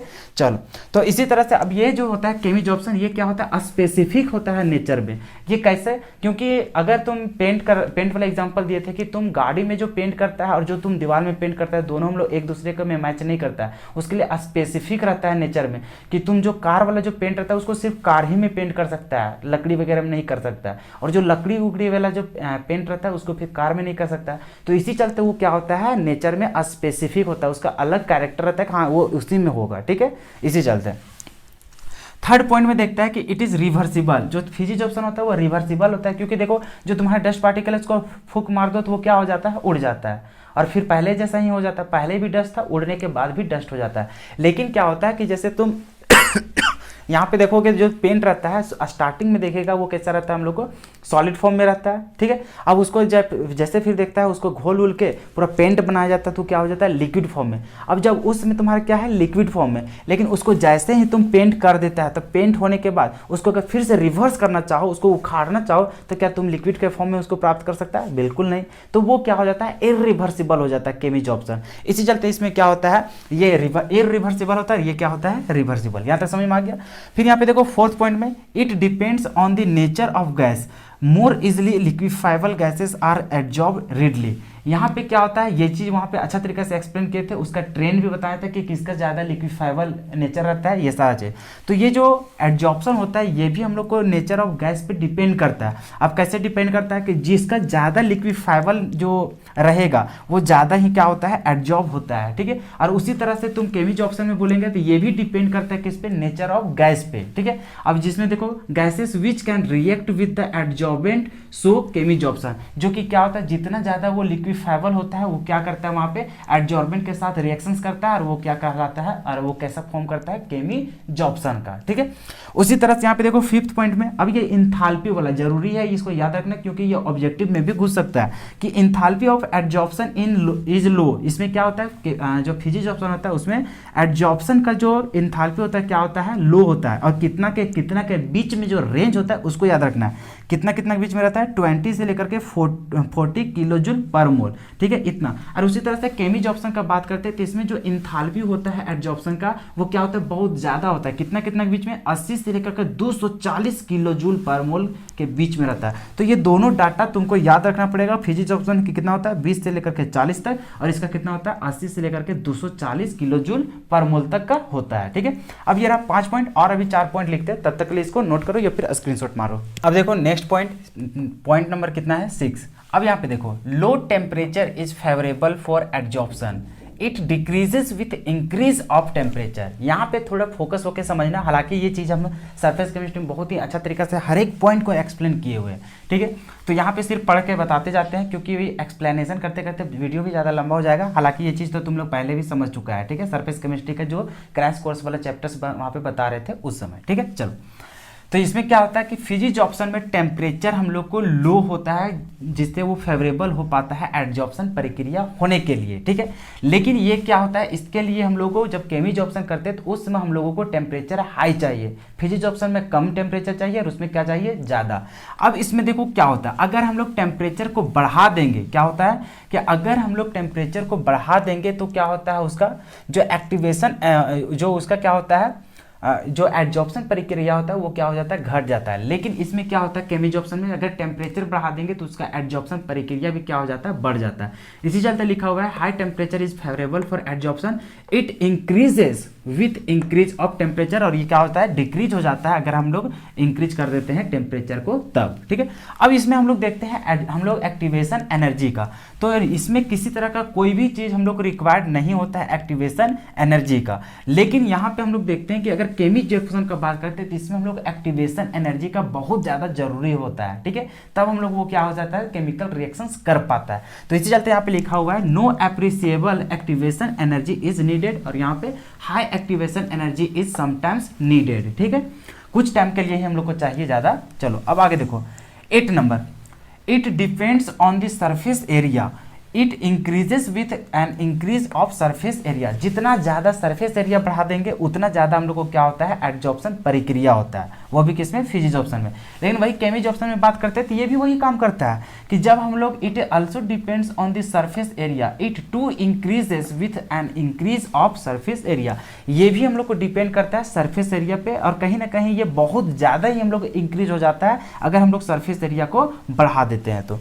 आगे देखो 9 नंबर में, it results into multimolecular layers on adsorbent surface under high pressure. इसमें क्या होता है, इसमें हम लोग मल्टी लेयर देखा जाता है किसमें, फिजिक्स ऑप्शन में। मल्टी लेयर कहने का मतलब जैसे मान के चलो ये बोर्ड है, ठीक है, बोर्ड के ऊपर जो डस्ट पार्टिकल बैठा है तो सिर्फ एक ही लेयर नहीं बैठेगा, और इसमें आते जाएगा डस्ट, आते जाएगा आते जाएगा आते जाएगा, और उसमें क्या होते जाएगा, जमा होते जाएगा, मतलब उसके ऊपर उसके ऊपर उसके ऊपर, ठीक है। तो वो क्या होता है, मल्टी लेयर उसमें हो जाता है। लेकिन वही अगर हम लोग पेंट वगैरह का बात करते हैं तो वो हम लोग को केमिज ऑप्शन होता है, और एक बार उसमें पेंट चढ़ा दिया तो जो अट्रैक्शन जो उसका होता है स्टार्टिंग में, और जो उसमें पकड़ा हुआ रहता है, जो उसमें फोर्स जो लगा हुआ रहता है, अगर उसमें फिर डबल लेयर अगर मारते तो उतना अच्छा बेटर तरीका से नहीं हो पाता है। जो कि हम वहाँ पे बताए थे, उसका जब दीवार वाला पेंट वाला बताए थे कि एक बार मार देता है, सेकेंड वाला भी मारता है, तो कुछ सालों बाद देखता है कि अपने अपने उसमें क्या होता है, पपरा उखड़ने जैसा, मतलब कि जैसे क्या होता है दीवार में उस पेंट वाला क्या होने लगता है, उखड़ना स्टार्ट होता है। तो वहाँ पे देखिएगा जो सेकेंड लेयर जो लगा रहता है बाहर से वही सिर्फ उखड़ता है, लेकिन जो अंदर वाला जो लेयर रहता है, जो फर्स्ट बार जो मारा रहता है, वो अभी तक वहाँ पे क्या रहता है, उसी तरह से लगा हुआ रह जाता है। तो ये किसकी वजह से हो गया, तो उसमें क्या है कि वो सिर्फ और सिर्फ उसका नेचर ही है कि वो केमिज ऑप्शन में कि वो सिर्फ और सिर्फ एक ही लेयर का बनाता है, इसी चलते उसको क्या बोलते हैं, यूनिमोलिक्यूलर लेयर, ठीक है। और यहाँ पे देखते हैं तो ये क्या होता है, मल्टी मोलिक्यूलर लेयर होता है। इसमें सभी एक ही जैसा यहाँ पे जुड़ता है, लेकिन वहाँ पे सिर्फ और सिर्फ एक ही बार अच्छा तरीका से स्ट्रांगली जुड़ पाएगा, ठीक है, क्योंकि वहाँ पे केमिकल फोर्सेस ही सब का बात होता है इसी वजह से। तो ये रहा तुम्हारा फिजिक्स ऑप्शन एंड केमिज ऑप्शन में पूरा डिफरेंस, जो कि अगर डिटो इसी तरह से लिखेगा, क्योंकि ये जो हम लिखे यहाँ पे डिफरेंस, ये डिटो तुम्हारा किसका है, तो NCERT बुक का है, ठीक है। तो अगर डिटो लिखोगे तो तुम्हारा एक नंबर भी कहीं कटने वाला चांसेस नहीं होगा। तो इसी चलते तुम इसी को फॉलो करो। हाँ, हालांकि तुम्हारा 9 पॉइंट यहाँ पे लिखे तो तुम्हारी मर्जी, लेकिन कम से कम ध्यान रखना 3 नंबर का सवाल रहेगा तो कम से कम तुम्हें 5 पॉइंट से ज़्यादा ही लिखना पड़ेगा। 6 लिखो, 7 लिखो, 8 लिखो, 9 लिखो, तो ये तुम पे डिपेंड करता है कि कौन सा छोड़ रहा है। लेकिन हम यही बोलेंगे तुम पूरा 9 का 9 पॉइंट्स याद रख लेना, ठीक है। चलो अब चलते हैं हम लोग क्वेश्चन नंबर 10 में, इसको स्क्रीनशॉट मार लो या फिर नोट कर लो। अब देखो क्वेश्चन नंबर 10, ये सारे क्वेश्चंस इतने इजी है कि क्या ही बताएं। अगर तुम लोग मेरा क्रैश कोर्स भी देखा होगा तो तुम चुटकी में इसको निकाल सकते हैं भाई। अगर तुमसे ये सारे रिएक्शंस अगर नहीं बनते, इसका मतलब तुम्हारा कंसेप्ट अभी भी पूरी वीक है दोस्त। अरे यकीन मानो, अगर तुम अभी भी चैप्टर्स का नॉलेज नहीं लेते हो तो तुम्हें आने वाले दिन में बहुत कष्ट सहना पड़ेगा दोस्त। इसी वजह से कितनों तुम्हारा मॉडल पेपर निकल जाए, कितना ही तुम्हारा प्रीवियस ईयर्स क्वेश्चंस का सॉल्यूशन कर दिया जाए, कोई फायदा नहीं होगा जब तक तुम्हारा पूरा कंसेप्ट पूरा कंप्लीट नहीं रहेगा। इसी चलते मैं बार बार तुम लोगों को रिक्वेस्ट कर रहा हूँ कि तुम लोग क्रैश कोर्स को जरूर देख लेना। हर एक चैप्टर वाइज यहाँ पे बनाया गया है 1 शॉट वीडियोज़, जो कि ज़्यादा से ज़्यादा 2 घंटा का वीडियोज़ रहता है। तुम देखोगे पूरा कंसेप्ट तुम लोग को रिविजन हो जाएगा, ठीक है। तो उम्मीद करते हैं तुम उसको देख लेगा और उम्मीद करते हैं ये सारे रिएक्शंस तुम खुद बना लोगे। अगर दिक्कत है तो चलो हम यहाँ पे बता देते हैं। जैसे कि देखो ये क्वेश्चंस को क्या ही बताएं, इतना इजी है। ये क्वेश्चंस एंटी मार्कोवनिक रूल का है। अब देखो यहाँ पे डबल बॉन्ड है, अब यहाँ पे देखो HBr के साथ रिएक्शंस कराना है और यहाँ पे क्या डाला है, पर ऑक्साइड। अगर पर ऑक्साइड नहीं रहता तो ये कहलाता मार्कोवनिक, लेकिन पर ऑक्साइड डाला जाता है तो इसका मतलब वो हो जाता है एंटी मार्कोवनिक। और एंटी मार्कोवनिक क्या बोला था, जहाँ हाइड्रोजन की संख्या ज़्यादा हो वहीं तुम्हारा क्या होगा, तो हाइड्रोजन ग्रुप लगेगा, और जहां हाइड्रोजन की संख्या कम है तो वहां पे तुम्हारा हाइड्रोजन लगेगा। और मार्कोवनिक उसका जस्ट बोला था उल्टा, कि जहां हाइड्रोजन की संख्या कम हो वहां जाके हैलोजन लगेगा, और जहां हाइड्रोजन की संख्या ज्यादा हो वहां पे तुम्हारा हाइड्रोजन लगेगा। तो वो मार्कोवनिक बोला था, लेकिन एंटी मार्कोवनिक उल्टा बोला था। चलो इसका आंसर क्या हो जाएगा, देखो यहाँ पे हो जाएगा तुम्हारा CH3, यहाँ पे है तुम्हारा CH2, यहाँ पे तुम्हारा है क्या चीज CH, और यहाँ पे है डबल बॉन्ड, और यहाँ पे तुम्हारा क्या है CH2, जो कि यहाँ पे क्या होता है डबल बॉन्ड सिंगल बॉन्ड में बदलता है। और यहाँ पे देखो हाइड्रोजन की संख्या कहाँ ज़्यादा है, यहाँ पे, तो जहाँ पे तुम्हारा ज़्यादा रहता है वहाँ पे तुम्हारा हैलोजन जुड़ जाता है एंटी मार्कोवनिक के अनुसार। तो Br है यहाँ पे, तो यहाँ पे कौन जुड़ जाएगा Br, और यहाँ पे कम था तो यहाँ पे तुम्हारा कौन जुड़ जाएगा, हाइड्रोजन जुड़ जाएगा। तो तुम्हारा प्रोडक्ट कौन सा बनेगा, ये चीज बनेगा। क्या तुम्हें बात समझ में आ गया? तो ये तुम्हारा मेजर प्रोडक्ट बनेगा, समझ में आ गया। चलो अब तुम्हारा यहाँ पे, हालांकि देखो ये ऐसा सवाल रहता है तो बनता तो वो भी है मार्कोवनिक के जैसा भी बनता है, लेकिन वो बहुत ही कम मात्रा में बनता है, लेकिन ये क्या बनता है हम लोग को बहुत ज़्यादा। तो एक लाइन में लिखोगे तो ये चीज़, अगर दोनों चीज़ लिखोगे कि Br यहाँ पे और हाइड्रोजन वहाँ पे, लेकिन उसके नीचे खाली लिख देना क्या चीज़ कि वो माइनर प्रोडक्ट होता है, ये क्या होता है तुम्हारा मेजर, ठीक है। और नहीं तो एक ही लिखोगे कोई दिक्कत नहीं है, ठीक है। तो एक ही तुम लिखो, समझ में आया, ये मेजर प्रोडक्ट होता है। अब यहाँ पे देखो इसमें कि यहाँ पे Br है और यहाँ पे AgCN, ये वाला भी क्वेश्चंस कितना बार बताएं तुम लोग को कि AgCN रहे चाहे KCN रहे, तो इसमें क्या होता है, KCN रहता है तो वहाँ पे K प्लस और CN माइनस में टूटता है, जो कि CN से वहाँ पे कार्बन, मतलब यहाँ पे जो CN है, CN में कार्बन से जाकर के यहाँ पे जुड़ा हुआ रहता है, लेकिन वही AgCN करता है तो यहाँ पे Ag प्लस और CN माइनस में नहीं टूटता है। तो इसी चलते यहाँ पे क्या होता है, N का नाइट्रोजन का जो यहाँ पे रहता है तुम्हारा लोन पेयर, तो नाइट्रोजन जाकर के यहाँ पे अटैक करता है। इसी वजह से यहाँ पे कार्बन मतलब जो CN है ये CN नहीं जुड़ता है बल्कि NC जुड़ता है, तो यहाँ पे क्या बना देगा, आइसोसाइनाइड बना देगा। तो यहाँ पे क्या हो जाएगा इस तरह से CH3 CH2, और यहाँ पे CN नहीं क्या जुड़ जाएगा, NC जुड़ जाएगा। तो ये बनेगा तुम्हारा प्रोडक्ट, समझ में आ गया। तो ये बहुत ही आसान है और ये सारा चीज़ तुम लोग को पहले ही कराते आ रहे हैं, तो अगर वहाँ पे देखा होगा वीडियोस तो बढ़िया बात है, और ये सारी चीज़ को अगर खुद से बना लिया है तो और बेटर बात है।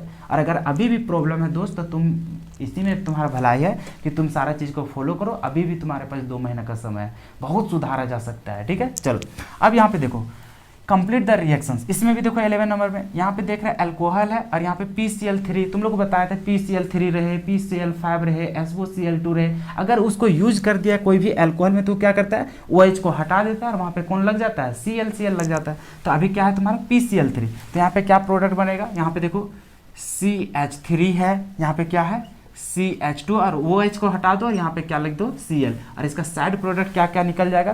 तो जानता है कि यहाँ पे सिर्फ और सिर्फ कितना, तीनों का तीनों यहाँ पे जाता है, तो अगर बैलेंस करोगे तो यहाँ पे क्या हो जाएगा, 3 को इसका लग जाएगा कितना, 3 मोलिक्यूल ये, ताकि 3 वहाँ पे जाकर के जुड़ते जाए, और यहाँ पे जो बनता है वो क्या होता है, 2 मतलब 3 को तुम्हारा OH भी हटेगा तो बना देता है क्या चीज़, H3PO3 बन जाता है। तो साइड में तुम्हारा साइड प्रोडक्ट क्या बना देता है, H3PO3। तो ये चीज़ बहुत बार तुम लोग कर चुका है। अब यहाँ पे देखो ये कितना बार तुम लोग को बताएं, बताओ ये चीज़ तुम लोग को कितना बार बताएं।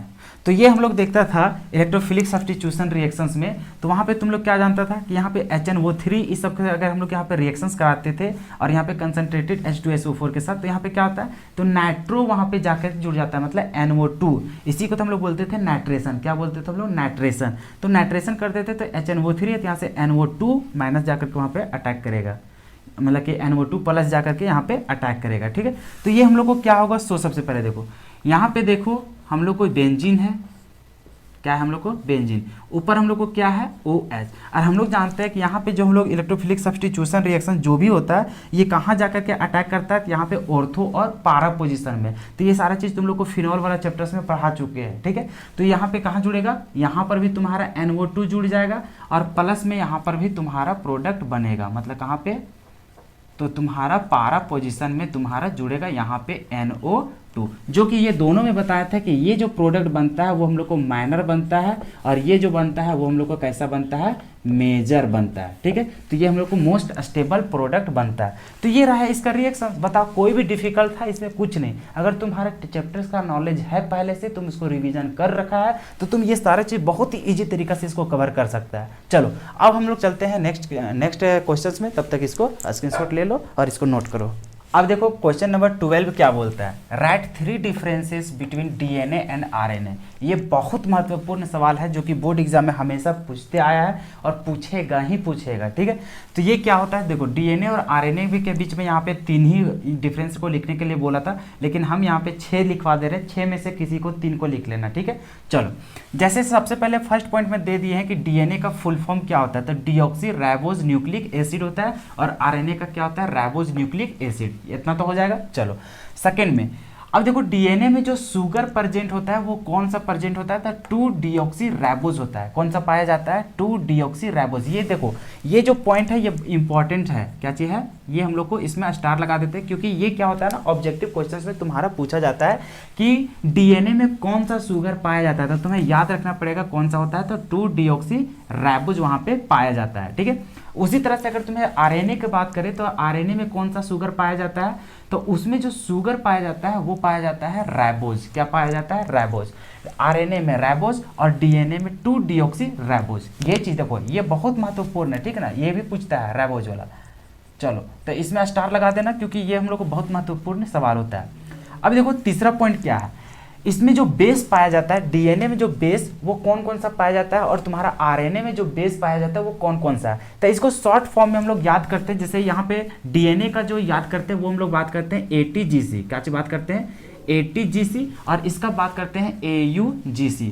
कैसे बात करते हैं? AUGC। जो यहाँ पे A होता है उसी तरह से इसमें भी A पाया जाता है, इसमें जो G है उसमें भी G पाया जाता है, इसमें जो C है उसी तरह से इसमें भी C पाया जाता है। सिर्फ डिफरेंस क्या होता है, इसमें सिर्फ एगो T अलग आ जाता है और इसमें एक U अलग आ जाता है। तो यहाँ पे सिर्फ 3 को नाम कॉमन याद हो जाएगा और एक का सिर्फ एक्स्ट्रा याद कर लेना। मतलब टोटल कितना याद करना है? 5। लेकिन है कितना? 8 को यहाँ पे है, लेकिन 3 तो कॉमन मिल रहा है। तो यहाँ पे याद करो कि बेस जो प्रेजेंट होता है DNA में वो क्या होता है? तो एडेनिन है, फिर तुम्हारा क्या है? थायमिन है, और उसके बाद क्या है? ग्वानिन है, और क्या है? साइटोसिन है। तो यहाँ पे देखो जो यहाँ पे एडेनिन है उसी तरह से यहाँ पर भी है, उसी तरह से यहाँ पे देख रहा है कि ग्वानिन है, उसी तरह से ग्वानिन इसमें भी है, और यहाँ पे देख रहा है साइटोसिन है तो यहाँ पर भी साइटोसिन है। सिर्फ यहाँ पे अंतर क्या है? यहाँ पे थायमिन है और यहाँ पे क्या है? यूरासिल है। ठीक है, तो इसी चलते इसको शॉर्ट में याद करते हैं। इसमें ATGC और उसमें AUGC कि जो A है उसमें भी G है, उसमें भी C है, उसमें भी सिर्फ T इसमें अलग आ जाता है जो कि क्या है? थायमिन, और उसमें U अलग आ जाता है जो कि क्या है? यूरासिल। समझ में आ गया? तो इसको इसी तरह से याद करना। अब यहाँ पे देखो फोर्थ पॉइंट में क्या है? It occurs mainly in the nucleus of cell. ये जो DNA जो पाया जाता है वो कहाँ पाया जाता है? तो मेनली हम लोग को पाया जाता है न्यूक्लियस में। जो सेल होता है, सेल का न्यूक्लियस में वो क्या होता है? पाया जाता है। लेकिन वही RNA की बात किया जाता है कि RNA कहाँ पाया जाता है? तो RNA हम लोग को कहाँ पाया जाता है? तो वो हम लोग को साइटोप्लाज्मा में पाया जाता है। कोई भी जो कोशिका होता है उसका हम लोग को साइटोप्लाज्मा में पाया जाता है, और ये कहाँ पाया जाता है? न्यूक्लियस में पाया जाता है। यहाँ तक समझ में आ गया? चलो फिफ्थ पॉइंट क्या है, डीएनए का जो मॉलिक्यूल्स होता है वो क्या होता है, बहुत ही लार्ज मॉलिक्यूल्स होता है। क्या होता है, बहुत ही लार्ज मॉलिक्यूल्स होता है। लेकिन वही आरएनए का जो मॉलिक्यूल्स होता है वो कैसा रहता है, हम लोग को स्मॉल मॉलिक्यूल्स होता है। अब यहाँ पे देखो 6 नंबर में, it has double standard structures, इसके पास कैसा स्ट्रक्चर्स होता है, तो डबल स्टैंडर्ड स्ट्रक्चर्स होता है। अब इसका स्ट्रक्चर्स कैसा होता है, अगर उसको जानना है तो उसके लिए तुमको कौन सा देखना पड़ेगा, तो तुमको वहाँ पे बायोमोलिक्यूल्स चैप्टर्स को देखना पड़ेगा। अब यहाँ पे देखो, it has single standard structures, इसके पास कैसा स्ट्रक्चर रहता है, सिंगल स्टैंडर्ड, और इसके पास कैसा रहता है, डबल स्टैंडर्ड। तो ये है तुम्हारे पास 6, और जिसमें से तुम्हें 3 लिखने बोलेगा तो 3 लिखना, जहाँ 4 बोलेगा 4 लिखना। अगर कुछ नहीं बोला, खाली बोला है कि difference between DNA and RNA, तो पूरा लिख देना, ताकि तुमको 3 में 3 मार्क्स पूरे मिल सके। ठीक है, तो बहुत ही आसान टॉपिक्स लिखे हैं और बहुत ही आसान यहाँ पे डिफरेंस लिखे हैं, तो इसको याद कर लेना, पूरा पूछा जाता है हमेशा इससे क्वेश्चन। ठीक है, चलो इसको नोट करो या फिर स्क्रीनशॉट मारो। फिर हम लोग चलते हैं क्वेश्चन नंबर 13 में। अब देखो क्वेश्चन नंबर 13 क्या बोल रहा है, तो क्वेश्चन नंबर 13 बोल रहा है, distinguish between homopolymer and copolymer, give 1 example of each. हम लोग को यहाँ पे डिफरेंस बताना है किसके किसके बीच में, तो होमोपॉलीमर और किसके बीच में, कोपॉलीमर में। इसको हम लोग क्या करेंगे, डिस्क्राइब करके, और साथ ही साथ क्या बोल रहा है, गिव 1 एग्जांपल ऑफ ईच। प्रत्येक का क्या करना है हम लोग को यहाँ पे, एग्जाम्पल सहित उसको क्या करना है, वर्णन करना है। ठीक है, इसको हम लोग को क्या करना है, डिस्टिंग्विश करना है। अब देखो एक एक करके बात करते हैं। यहाँ पे बात कर रहे हैं होमोपॉलीमर, बाद फिर बात करेंगे किसका, कोपॉलीमर। तो होमोपॉलीमर आखिर होता क्या है, अगर मेरा पॉलीमर्स चैप्टर्स का वहाँ पे देखा होगा 1 शॉट वीडियोस, तो तुम्हें बहुत ही अच्छा तरीका से वहाँ पे प्रीवियस ईयर्स क्वेश्चन साथ ही करवाए हैं, और साथ ही साथ तुम्हें क्या करवाए हैं, उसका चैप्टर्स का रिवीजन भी करवाए हैं। अगर उतना तुम कर लेते हो तो पॉलीमर्स चैप्टर से जितने भी टाइप का क्वेश्चन पूछता है वो सारा तुमसे कवर हो जाएगा। ठीक है, देखो अब इसका क्या होगा, यहाँ पे डिफिनेशन हो होमोपॉलीमर का, the polymers formed by polymerisation of single type monomeric unit is called homopolymer. क्या होता है, तो एक ही तरह का मोनोमर से वो क्या होता है, जुड़कर जो बना हो रहता है, पॉलीमराइजेशन होकर के, तो वैसे पॉलीमर को हम लोग क्या बोलते हैं, होमोपॉलीमर। समझ में आ गया। अब यहाँ पे उसका जो एग्जाम्पल होता है वो क्या है, पॉलीथीन है, पॉलीस्ट्रीन है, फिर पीवीसी है। समझ में आ गया। तो इसका डिफरेंशिएशन बहुत आसान है, the polymers formed by polymerization of single type monomeric unit is called homopolymer। समझ में आ गया कि वैसा पॉलीमर जो कि पॉलीमराइज होकर के बनता है, किससे, तो एक ही टाइप का मोनोमर से, कैसा, एक ही टाइप का मोनोमर से मिल करके हम लोग को जो पॉलीमर बना होता है, वैसे पॉलीमर को हम लोग क्या बोलते हैं, होमोपॉलीमर। समझ में आ गया। हिंदी का इंग्लिश लिखा हुआ है, समझ में आ गया। बहुत ही सटीक लैंग्वेज और बहुत ही आसान लिखा हुआ है। उसका एग्जाम्पल भी तुम्हें याद रहेगा, पॉलीथीन, पॉलीस्ट्रीन, पीवीसी, ईटीसी। इन लोग क्या होता है, जो बनता है वो एक ही तरह के हम लोग को यहाँ पे मोनोमर से मिलकर के बना हुआ रहता है। उसी तरह से यहाँ पे देखोगे कोपॉलीमर, तो कोपॉलीमर्स क्या होता है, तो तुम समझ गया, इसी का जस्ट उल्टा होगा, क्योंकि होमो का ही मतलब होता है सेम, और यहाँ पे कोपॉलीमर्स थोड़ा सा समझ सकता है कि उसी का क्या होगा, उल्टा। तो कोपॉलीमर्स क्या होगा, ये एक टाइप का बना है और ये क्या रहेगा, एक से अधिक टाइप से मिल करके बना होगा मोनोमर से। तो देखो लिखा है, the polymers formed by polymerisation of more than one या फिर single type more than single type monomers is called क्या चीज, कोपॉलीमर्स। तो वैसा पॉलीमर जो पॉलीमराइज होकर के बना रहेगा, किससे, तो एक से अधिक टाइप का हम लोग का मोनोमर से, तो वैसे पॉलीमर्स को हम लोग क्या बोलते हैं, कोपॉलीमर्स।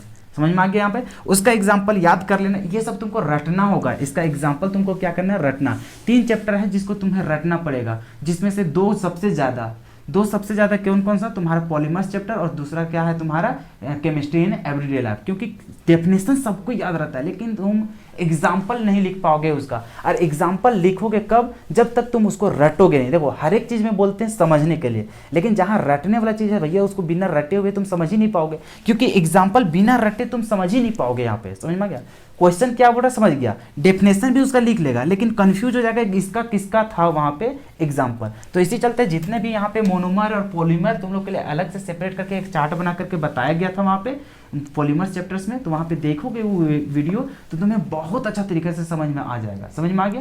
चलो तो इसका क्या होगा एग्जाम्पल, तो नायलॉन 6, बुना S और बुना N, और इसी तरह का कई एग्जाम्पल होते हैं। इतना ही लिखोगे काफ़ी है, और इसी तरह से फॉर्मेट में लिखोगे, डिटो यहाँ पे लिख करके आओगे। बहुत ही आसान लैंग्वेज है, तो इतना में तुमको कितना मिलेगा, 3 मार्क्स मिल जाएगा। और ये एग्जाम्पल वगैरह सारा कुछ तुम्हारा इंपॉर्टेंट है। ठीक है, चलो इसको स्क्रीनशॉट मार लो या तो फिर इसको नोट कर लो। अब देखो क्वेश्चन नंबर 14, क्वेश्चन नंबर 14 क्या बोल रहा है, तो ए नंबर और बी नंबर दो क्वेश्चन में बांटा गया है, दोनों का दोनों कितना है, 1.5 नंबर का, ठीक है। अब यहाँ पे देखो what are tranquillisers, right an example. अब यहाँ पे क्या है, ये है क्वेश्चन तुम्हारा केमिस्ट्री इन एवरीडे लाइफ, जो कि इसका भी वन शॉट वीडियोस बनाया गया है, उसको तुम देख लेना भाई, बहुत ही इजी तरीका से, उससे आसान तरीका तुमको कोई नहीं बताने वाला है। चाहे तुम ऑफलाइन ट्यूशन पढ़ लो, चाहे तुम कॉलेज पढ़ लो, चाहे तुम ऑनलाइन कहीं भी पढ़ लो, जितना आसान तरीका से तुम लोग को बताएं, जितना आसान तरीका से सभी चीज़ों को रटवाने की प्रयास किए, समझाने की प्रयास किए, तुम लिख करके ले लो, कहीं सिग्नेचर कर देंगे, ऐसा तरीका तुमको कहीं नहीं मिलने वाला है। समझ में आ गया? इसी चलते तुम मेरा वीडियोस फॉलो करो या ना फॉलो करो, ये तुम्हारे पे डिपेंड करता है।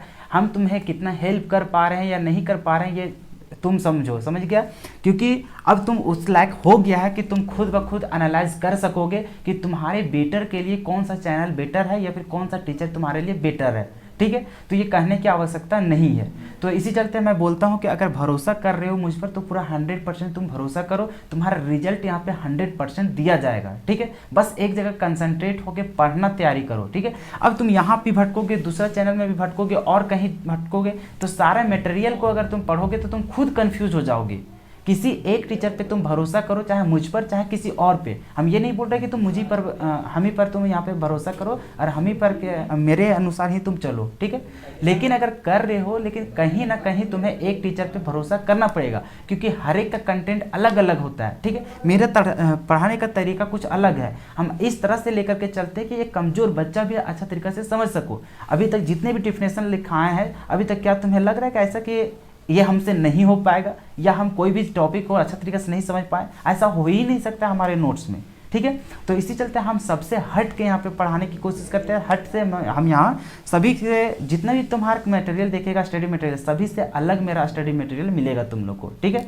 चलो, तो यहाँ पे क्या है, सो देखो ट्रैंक्विलाइजर, ये सब जितना भी तुम्हारा केमिकल सब्सटेंस है यहाँ पे, वो सारा का सारा वहाँ पे लिखा गया है। कहाँ पे? Chemistry everyday life. तो उसको याद कर लेना, ज़्यादा नहीं है, ज़्यादा से ज़्यादा 9 को 10 को तुम याद करोगे, उसी से तुम्हारा 3 नंबर वहाँ पे बन जाता है, ठीक है। बहुत आसान चैप्टर से उसको, तो एक बार देख लेना वीडियोस, वहाँ पे समझ में आ जाएगा। चलो फिलहाल यहाँ पे बात करते हैं। तो क्या होता है तुम्हारे ट्रैंक्विलाइजर्स? तो देखो, the chemical substance which are used for treatment the stress और mental disease are called tranquilliser.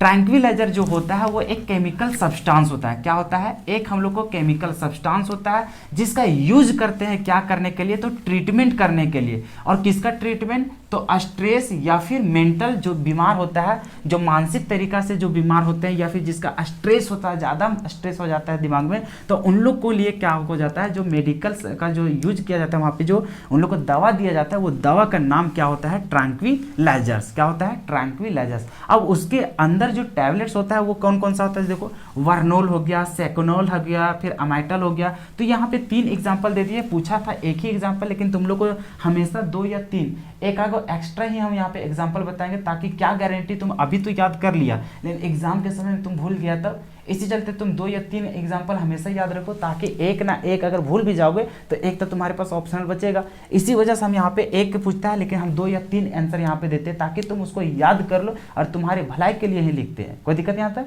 चलो, तो यहाँ पे समझ गया कि ट्रैंक्विलाइजर्स क्या होता है। तो ट्रैंक्विलाइजर्स एक केमिकल सब्सटेंस है जिसको यूज करते हैं क्या करने के लिए? तो ट्रीटमेंट करने के लिए। किसका ट्रीटमेंट? तो स्ट्रेस या तो फिर हम लोग किसका? मेंटल डाइजीज का, ठीक है। तो उसका हम लोग ट्रीटमेंट करने के लिए जो सब्सटेंस, जो केमिकल सब्सटेंस का यूज करते हैं, उसी को हम लोग क्या बोलते हैं? ट्रैंक्विलाइजर्स। जिसमें हम लोग को एग्जाम्पल होता है वर्नोल, सेकोनल और तुम्हारा क्या है? अमाइटल। क्या यहाँ तक कोई दिक्कत नहीं?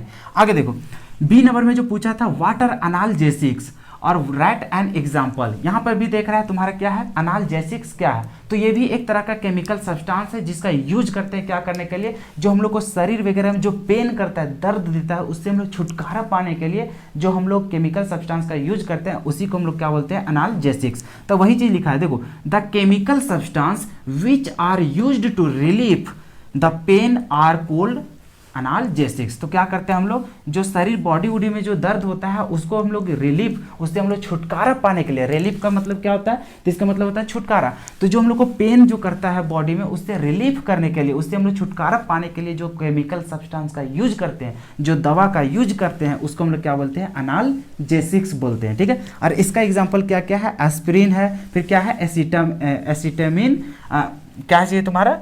एसिटामिनोफेन है, क्या चाहिए हम लोग को, एसिटामिनोफेन है, ठीक है। तो ये तुम्हारा एग्जाम्पल्स है, इसको याद कर लेना, डेफिनेशन भी तुम्हें याद रहेगा, तुम्हारा कितना मिलेगा 3 नंबर क्वेश्चंस में मिल जाएगा, ठीक है। चलो इसको नोट करो या फिर स्क्रीनशॉट मारो, जैसे करना करो। अब चलते हैं हम लोग नेक्स्ट क्वेश्चन में। अब देखो क्वेश्चन नंबर 15, क्वेश्चन नंबर 15 क्या बोल रहा है, राइट शॉर्ट नोट्स ऑन, किस पे लिखना है, तो फर्स्ट हम लोग को डायमैग्नेटिज्म। अब डायमैग्नेटिज्म आखिर होता क्या है, इस पे हम लोग को क्या करना है, शॉर्ट नोट लिखना है। तो इस पे शॉर्ट नोट लिखते हैं, क्या लिखेंगे, the property of solid by virtue of which solid are partially repelled by magnetic field are called diamagnetism. क्या होता है डायमैग्नेटिज्म, सो समझो। तो ये एक प्रकार का हम लोग को प्रॉपर्टी है सॉलिड का, जिसके आधार पर हम लोग को क्या होता है, तो मैग्नेटिक फील्ड पर क्या होता है, उन लोग पार्शियली रिपेल्ड होता है, जो कि क्या कहलाता है, डायमैग्नेटिज्म।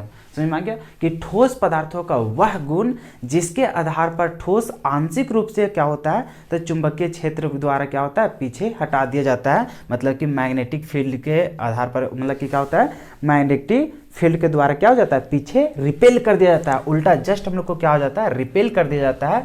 उसी प्रॉपर्टीज को हम लोग क्या बोलते हैं, डायमैग्नेटिज्म बोलते हैं। यहाँ तक समझ में आ गया।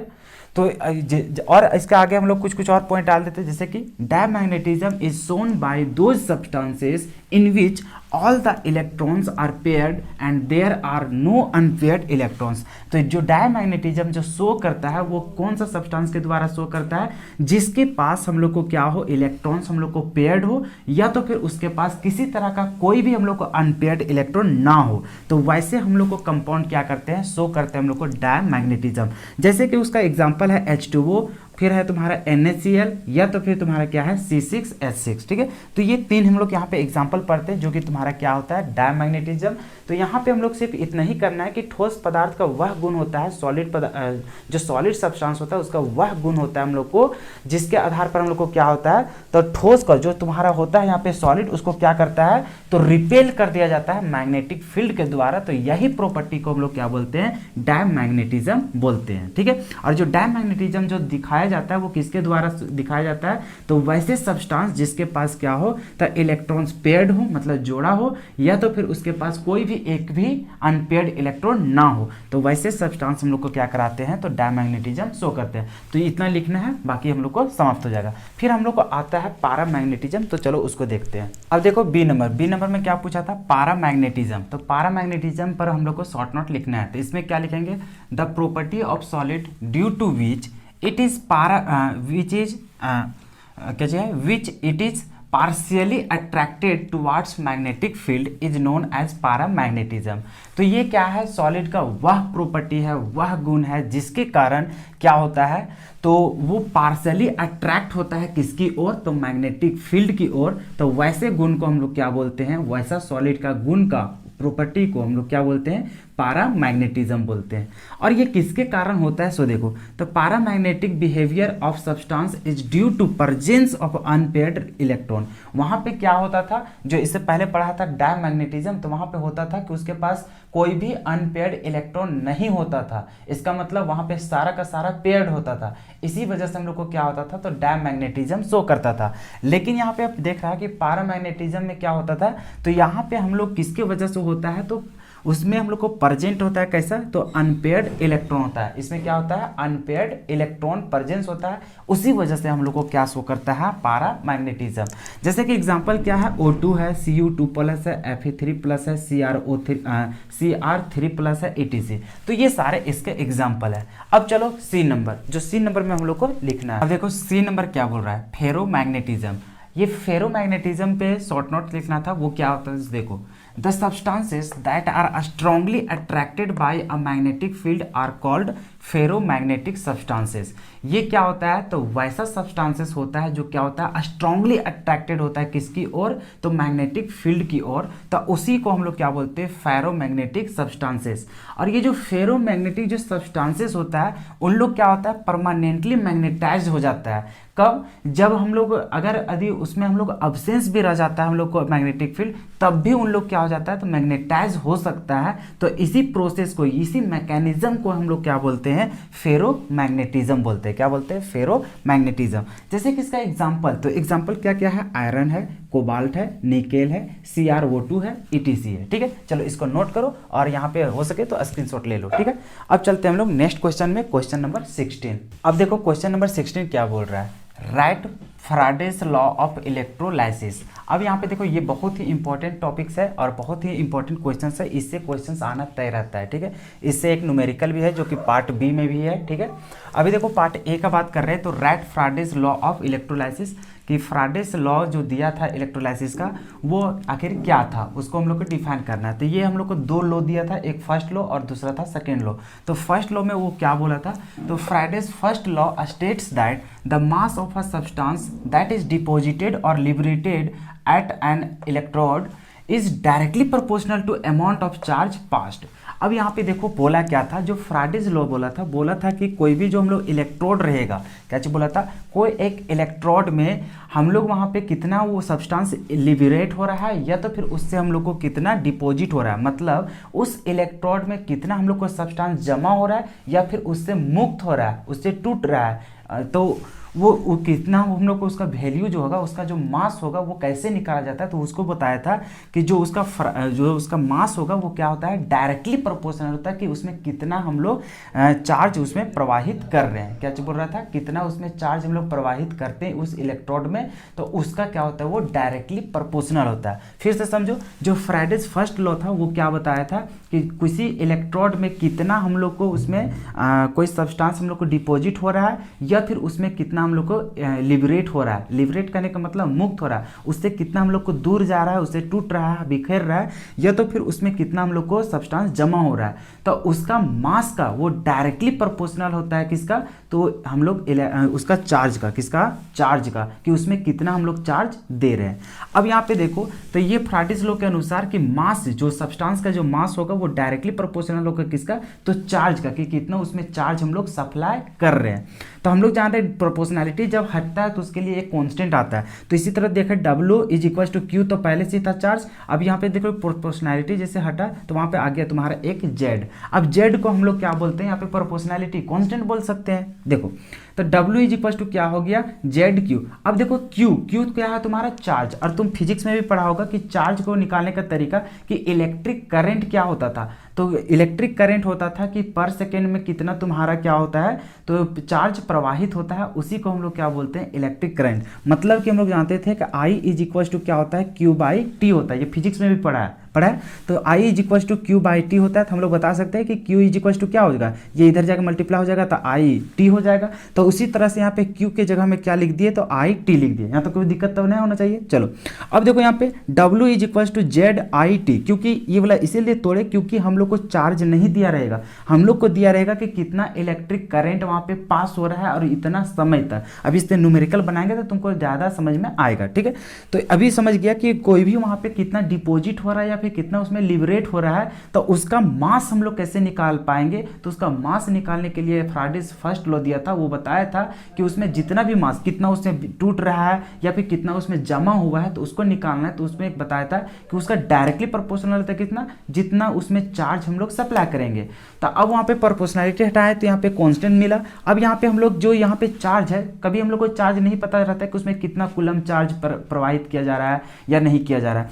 हम लोग वहाँ पे पता चलता है कभी कभी न्यूमेरिकल में जो बेसिकली जो देखने को मिलता है वो Q से नहीं बनता, बल्कि हम लोग को क्या बनता है? तो I और T के मदद से बनता है। वहाँ पे हम लोग को दिया रहता है कि इतना मिनट तक या फिर इतना सेकेंड तक हम लोग को क्या हुआ? तो इलेक्ट्रिक करंट वहाँ पे पास किया गया। तो बताओ कि उस इलेक्ट्रोड में कितना तुम्हारा डिपॉजिट हुआ या फिर कितना वहां से हम लोग को लिबरेट हुआ। ठीक है, तो वहां पे मास हम लोग को निकालना होता है। तो W इज इक्वल टू क्या हो गया? तो ZIT। तो हम लोग सिर्फ इतना समझना, इसको तोड़ करना तो सीख जाएगा कि Q बराबर कितना होता है? IT। तो कोई दिक्कत तो नहीं होना चाहिए तुम लोग को। अब यहाँ पे देखो कि W क्या है, Z क्या है, I क्या है, T है। तो वेयर लिख करके नीचे लिखा हुआ कि W क्या होता है? तो मास ऑफ सब्सटेंस, कि कितना उसमें डिपॉजिट हो रहा है या फिर वहां से कितना लिबरेट हो रहा है। ठीक है, अब जेड क्या होता है, तो प्रोपोर्शनैलिटी कांस्टेंट होता है, और क्यू क्या होता है हम लोग को, तो अमाउंट ऑफ चार्ज होता है। ठीक है, जान रहा है ये क्यू क्या दिखाता है हम लोग को, चार्ज को दिखाता है। ठीक है, अब यहाँ पे देखो क्यू बराबर जो आई टी लिखे, तो आई और टी के बारे में भी जानो। तो आई बराबर क्या होता है, तो इलेक्ट्रिक करंट, ये तो तुम जान ही सकता है, पहले से ही जान रहा था। और टी बराबर क्या होता है, तो टाइम होता है। ठीक है, तो ये था तुम्हारा क्या चीज, फर्स्ट लॉ। फिर से समझो कि फ्राडे ने जो फर्स्ट लॉ बताया था वो क्या बताया था कि कोई भी तुम्हारा इलेक्ट्रोड है उसमें कितना मास तुम्हारा, मतलब उसका जो वेट होगा वो कितना, कोई भी सब्सटेंस का वेट उसमें जमा हो रहा है या फिर वहां से मुक्त हो रहा है, तो उसका हम लोग वैल्यू कैसे निकाल पाएंगे। ठीक है, तो वहां पे बताया था कि अगर उसको निकालना है तो ये चीज बताया था कि वो डायरेक्टली प्रोपोर्शनल होता है किसका, तो चार्ज का, कि उस इलेक्ट्रोड में कितना तुम चार्ज प्रवाहित कर रहा है, तो वहां पे पता चलेगा कि उस उतना वैल्यू हम लोग को क्या होगा, उसका मास वहां पे डिपॉजिट हुआ होगा या फिर वहां से क्या हुआ होगा, हम लोग को लिबरेट हुआ होगा। ठीक है, जमा होगा या फिर वहां से मुक्त हुआ होगा। तो फिर वहां से देखे तो हम लोग को उस चार्ज को पता नहीं चलता था, तो वहां से हम लोग को पता चला कि अच्छा चार्ज कैसे निकाला जा सकता है, तो इलेक्ट्रिक करंट और टाइम को अगर मल्टीप्लाई कर देंगे तो वहां से हम लोग को निकल जाएगा। तो फिर यहाँ से पता चला कि अच्छा कुछ समय तक, जितना टाइम तक हम लोग को इलेक्ट्रिक करंट वहां से पास किया जाएगा उतना ही में हम लोग को क्या होगा, और जेड का वैल्यू तुम्हें दिया हुआ रहेगा, तो वहां से हम लोग को पता चल जाएगा कि कितना वहां पे मास, मतलब कितना सब्सटेंस तुम्हारा जमा हो रहा है या फिर कितना सब्सटेंस तुम्हारा वहां से हट रहा है, मुक्त हो रहा है। ठीक है, यहाँ तो कोई दिक्कत। तो ये था तुम्हारा फ्राडेज फर्स्ट लॉ, तो इसको लिख लो, उसके बाद फिर हम लोग सेकेंड लॉ को यहाँ पे डिस्क्राइब करेंगे। अब देखो सेकेंड लॉ क्या कहता था, तो the second law states that the mass of a substance deposited या फिर liberated at an electrode on passing a specific amount of charge is directly proportional to its chemical equivalent weight। तो यहाँ पे कहता क्या है, जैसे इसका दूसरा लैंग्वेज में भी लिखा जा सकता था, हालांकि यहाँ पे नहीं बता रहे हैं। जब हम यहाँ पे इलेक्ट्रोकेमिस्ट्री का जब वहाँ पे वन शॉट वीडियोस लेकर के आएंगे तो इसका पूरा एक्सप्लेनेशन के साथ, क्योंकि यहाँ पे उतना हम लोग का न्यूमेरिकल भी नहीं है, तो इसको हम लोग और ड्राइव करते, हालांकि अभी हम लोग सिर्फ उसका आंसर लिख रहे हैं, तो तुम लोग को यहाँ पे ज़्यादा अगर बता देंगे तो तुम और कन्फ्यूज हो जाएगा, समझ में आया। तो इसी चलते जब हम इलेक्ट्रोलाइट, मतलब कि जब इलेक्ट्रोकेमिस्ट्री चैप्टर्स का जब वन शॉट वीडियोज़ लेकर आएंगे तो वहाँ पे फुल एक्सप्लेनेशन के साथ बताएंगे, तो वहाँ पे तुम लोग अच्छा तरीके से समझ जाना।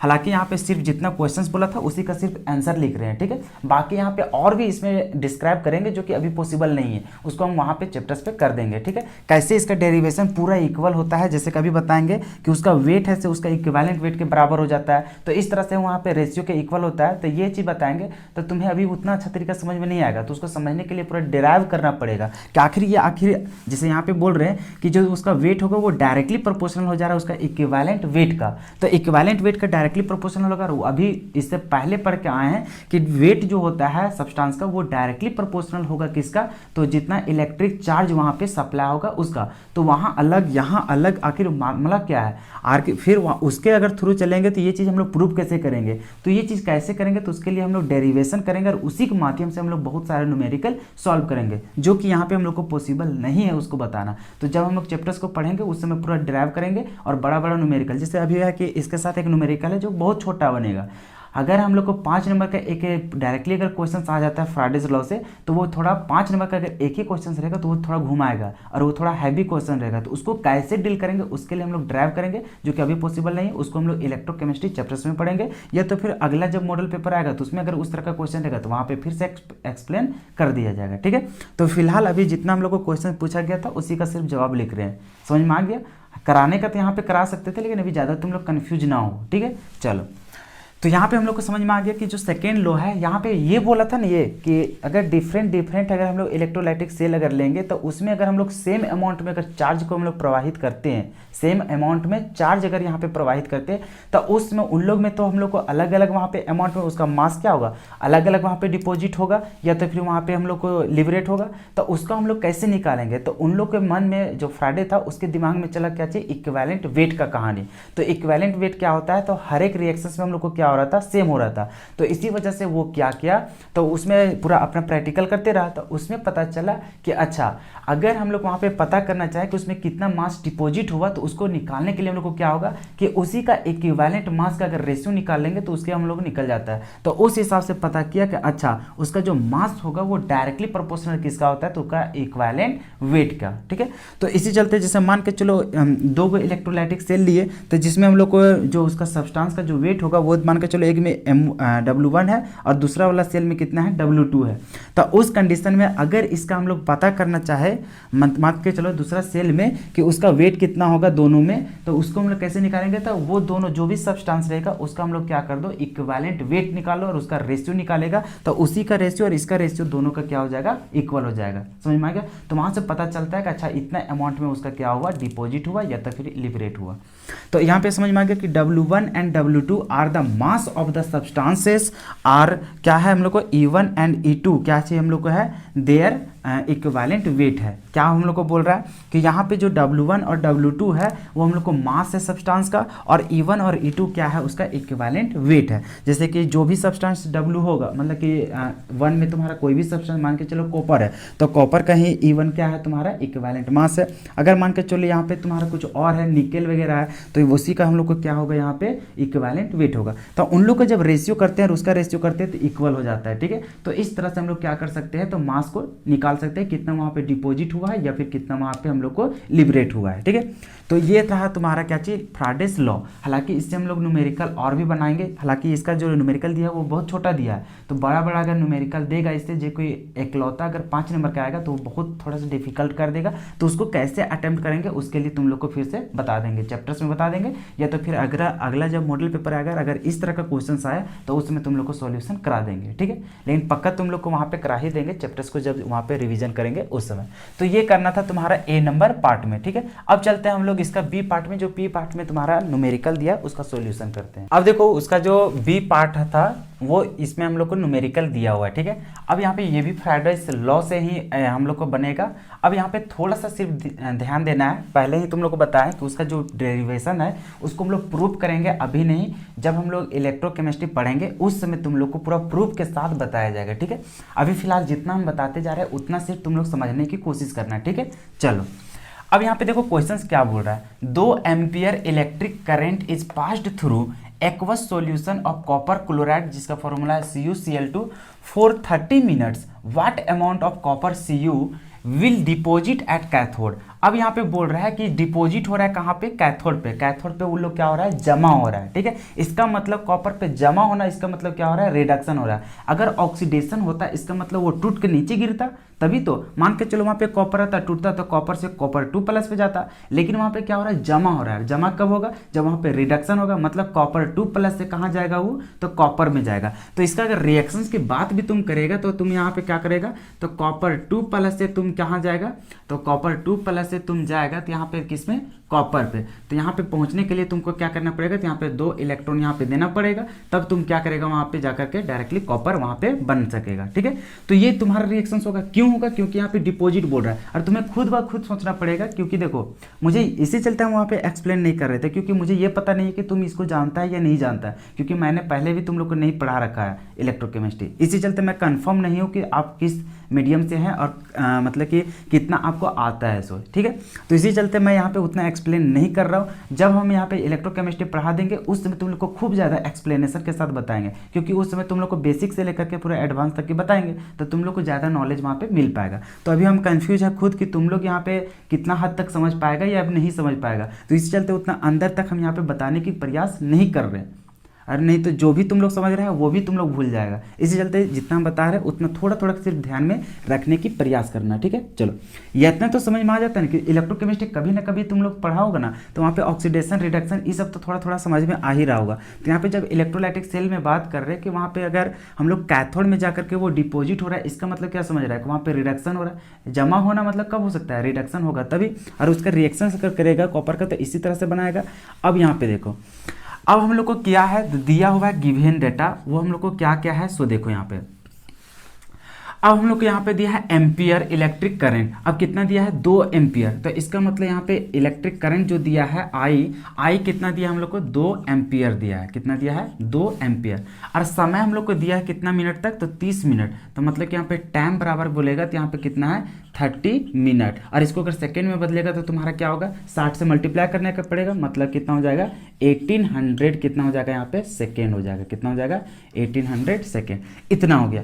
और अभी तुम लोग को क्या निकालना है यहाँ पे, व्हाट अमाउंट ऑफ कॉपर, कि कितना अमाउंट में मतलब कितना उसका मास होगा कॉपर का जो कि वहाँ पे डिपॉजिट हो रहा है, जितना वहाँ पे जमा हो रहा है कहाँ पे, कैथोड पे। तो इसका मतलब तुम्हें निकालना क्या है, W निकालना, क्या निकालना है W। और हम लोग जानते हैं अभी पढ़ के आया है कि W बराबर क्या होता है जी, तो तुम बोला था Z और यहाँ पे क्या होता है Q होता है, और Q के जगह में तुम क्या बिठा के आया है अभी, तो यहाँ पे बिठा के आया है IT, इतना बिठा के आया है।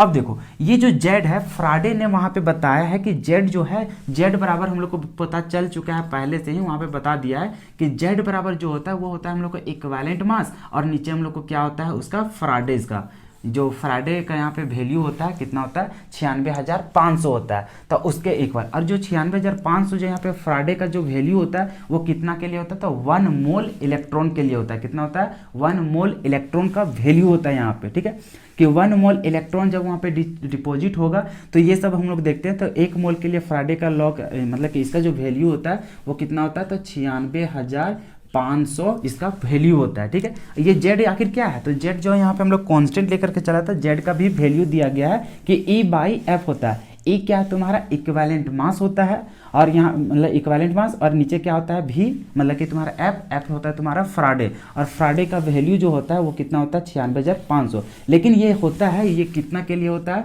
तो फॉर 1 मोल, किसके लिए होता है, तो for 1 mole electron, 1 mole electron के लिए,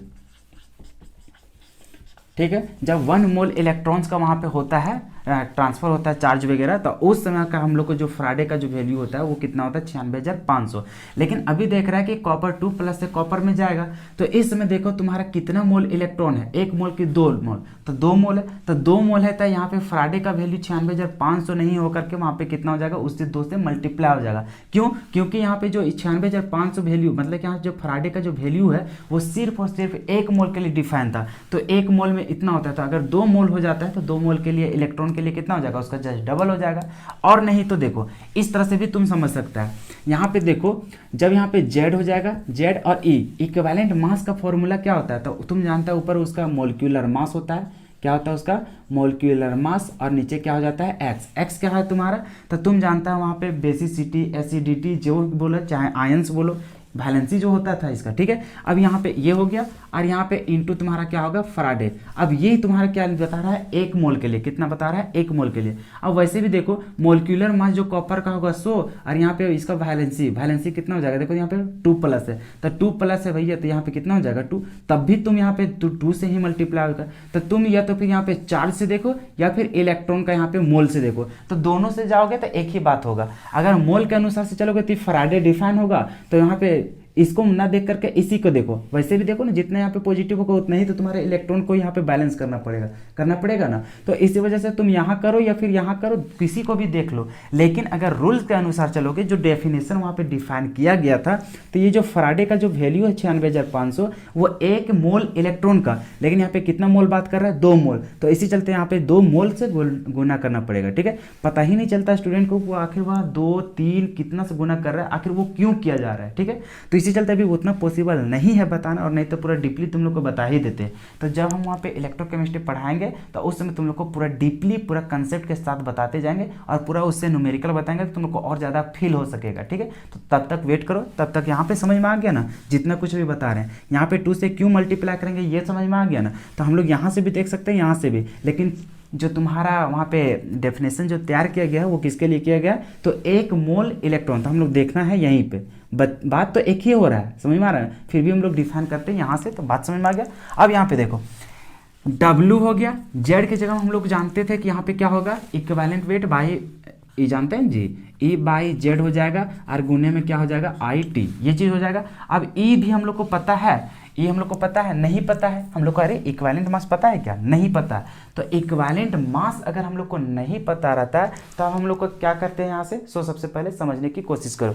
तो जब हम लोग इक्विवेलेंट मास नहीं रहता है तो ये फॉर्मूला हम लोग पुट कर देंगे, तो क्या पुट करेंगे W बराबर E के जगह हम क्या लिखेगा यहाँ पे मोलिक्यूलर वेट लिखेगा, और बटा में क्या लिख देगा यहाँ पे x लिख देगा, या तो फिर उतना नहीं लिखेगा, हाँ चलो लिख ही दो, एक्स लिख दो, और यहाँ पे क्या हो जाएगा तुम्हारा आई टी है, क्या है तो यहाँ पे आई टी है, और यहाँ पे गुना में तुम्हारा क्या हो जाएगा फराडे लो। अब यहाँ पे देखो जो इसका वेट निकालेगा कितना हो जाएगा, मोलिकुलर वेट तुम कितना जानता है, कॉपर है, और कॉपर का तुम जानता है कितना होता है 63.5 होता है, कितना होता है 63.5 होता है। और यहाँ पे देखो एक्स, एक्स कितना है उसका ऊपर चार्ज देखो, अरे होता चाहिए था इससे डिफाइन, तो हम लोग यहाँ से देख लेंगे। तो देखो 2 प्लस है, तो 2 प्लस इसका मतलब उसका x बराबर कितना हो जाएगा 2, क्योंकि उसके ऊपर आयंस कितना है 2, तो 2 इंटू फराडे, फराडे का वैल्यू कितना होता है तो 96,500 होता है, कितना होता है 96,500 होता है। आई तुम्हारा कितना दिया हुआ है 2 एम्पियर, कितना दिया है 2, गुने टाइम, टाइम तुम्हारा कितना हो जाएगा, तो टाइम देख रहा है 30 मिनट था, लेकिन उसको सेकंड में बदलना पड़ेगा, तो कितना हो जाएगा 1800, यहाँ पे कितना हो जाएगा 1800। अब इसको काटो, तो यहाँ पे इसको और इसको काटेगा और यहाँ पे सॉल्यूशन करेगा, तो तुम्हारा जो सॉल्यूशन का वैल्यू होगा वो कितना होगा। सो अभी देखो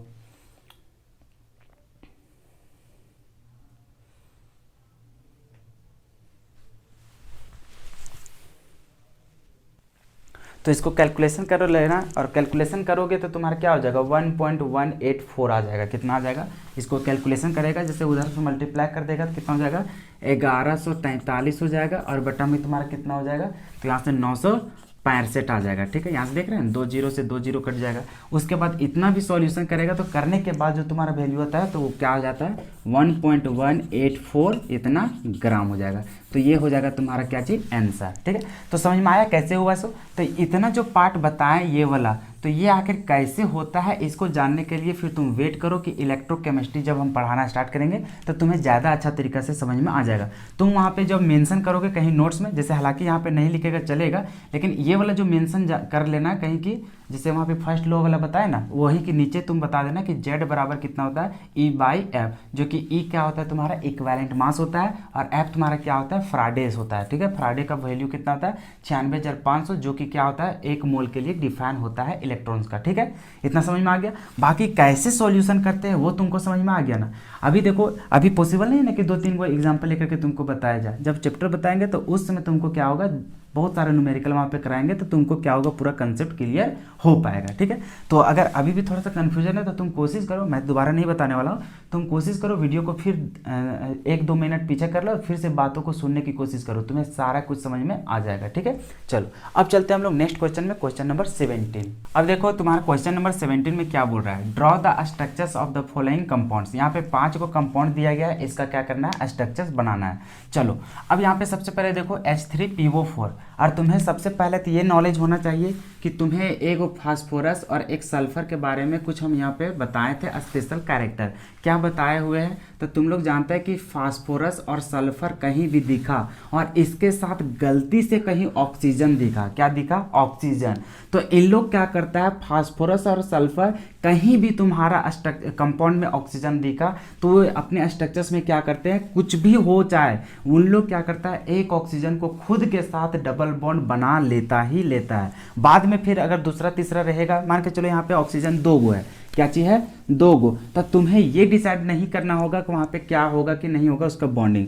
सबसे पहले तो ये डिसाइड हो ही जाएगा कि फास्फोरस हो चाहे सल्फर हो, अगर वहाँ पे ऑक्सीजन दिखा तो एक डबल बॉन्ड तो वो बनाएगा ही बनाएगा। उसके बाद दूसरा वाला में वो गारंटी नहीं है कि वो डबल बॉन्ड भी बना सकता है, वो सिंगल बॉन्ड भी बना सकता है, लेकिन एक ऑक्सीजन के साथ फास्फोरस और सल्फर हमेशा क्या करता है तो डबल बॉन्ड का फॉर्मेशन करता है। सिर्फ यही दोनों का बात है। ठीक है, बाकी का उन लोग का सिंगल भी बना सकता है, डबल भी बना सकता है। जैसे कि यहाँ पे देखो फास्फोरस, तो फास्फोरस है, यही तुम्हारा सेंट्रल आइटम है, इसमें भी फास्फोरस है, इसमें भी फास्फोरस है, इसमें जेनॉन है और इसमें क्या है जेनॉन है। ठीक है, अब यहाँ पे देखो फास्फोरस के जो मतलब कि वैलेंस इलेक्ट्रॉन होता है वो कितना होता है 5 होता है, कितना होता है 5, तो यहाँ पे करेगा तुम्हारा 2 3 4 और 1 5, इस तरह से हो गया। अब तुम सबसे पहले यहाँ पे समझने की कोशिश करो, 5 इसका होता है हम लोग को क्या चाहिए वैलेंस इलेक्ट्रॉन। अब यहाँ पे देखो फास्फोरस का अभी बात की कि अगर फास्फोरस दिखा और वहाँ पे अगर ऑक्सीजन दिखा तो फास्फोरस क्या करता है खुद में डबल बॉन्ड बना देता है ऑक्सीजन के साथ, बिना आँख मतलब खोले वो क्या करेगा आराम से एक ऑक्सीजन के साथ तो डबल बॉन्ड बना ही लेगा। बाकी का डिसाइड करेगा वहाँ पे देखने के बाद कि वहाँ पे 3 भी बना सकता है, मतलब कि 2 भी बना सकता है, कुछ भी बना सकता है वहाँ पे डबल बॉन्ड, लेकिन एक कम से कम वो बनाएगा ही बनाएगा। अब देखो एक तो बना लिया, अभी तुम्हारे पास ऑक्सीजन कितना बचा है 3 गो बचा हुआ है, तो यार यहाँ पे 3 गो इलेक्ट्रॉन इलेक्ट्रॉन है तो सबसे पहले क्या करो ना, एकक होकर तुम जोड़ लो। क्या करो, एकक होकर तुम पहले जोड़ लो। अब यहाँ से देखो क्या दिक्कत होगा। सो अब तुम्हारे पास हाइड्रोजन भी दिख रहा है, हाइड्रोजन और ऑक्सीजन कहीं दिखा तो हाइड्रोजन सदैव यही कोशिश करता है कि ऑक्सीजन के साथ ही वो जुड़ना।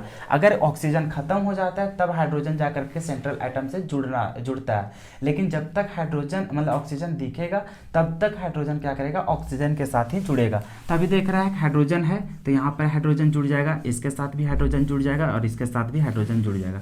अब देखो सभी का बॉन्ड यहाँ पे कंप्लीट हो गया, डबल ऑक्सीजन का भी डबल, हाइड्रोजन का भी सिंगल, फास्फोरस का भी 5 बॉन्ड कंप्लीट हो गया। ठीक है, अब रहा बात कि इसका सही स्ट्रक्चर्स हम लोग कैसे बनाएंगे। क्या हो गया कि इसका सही स्ट्रक्चर्स हम लोग कैसे बनाएंगे। जैसे तैसे तो हम लोग बॉन्ड तो बना लेते हैं लेकिन सही स्ट्रक्चर्स उसका नहीं बना पाते हैं। तो कैसे बनाएंगे भाई, तो सबसे पहले हम लोग को हाइब्रिडाइजेशन के बारे में जानना पड़ेगा, उसका ज्योमेट्रिक बारे में जानना पड़ेगा, उसका स्ट्रक्चर्स के बारे में जानना पड़ेगा। तो सबसे पहले इस तरह से किसी तरह से भी तुम तो इस तरह बॉन्डिंग तो बना लेगा ना। अब देखो यहाँ से क्या करना पड़ता है, सबसे पहले तुम्हें अस्टेरिक नंबर निकालना होता है। क्या करना पड़ता है, अस्टेरिक नंबर। और अस्टेरिक नंबर कैसे निकालते हैं, number of sigma bond plus lone pair. अब इसके पास लोन पेयर है ही नहीं, सारा का सारा क्या है, सिग्मा बॉन्ड। और सिग्मा बॉन्ड कितना है तुम्हारे पास, 1 2 3 और एक ही सिग्मा बॉन्ड है, एक तो पाई बॉन्ड है तो 3 को यहाँ और एक यहाँ, कितना हो गया तुम्हारे पास, 4 हो गया। और 4 जब होता है स्टेरिक नंबर तो इसका जो हाइब्रिडाइजेशन होता है, क्या चीज़, जो हाइब्रिडाइजेशन होता है वो होता है sp3। और अगर sp3 हाइब्रिडाइजेशन होता है तो इसका जो जियोमेट्री जो होता है, क्या जो होता है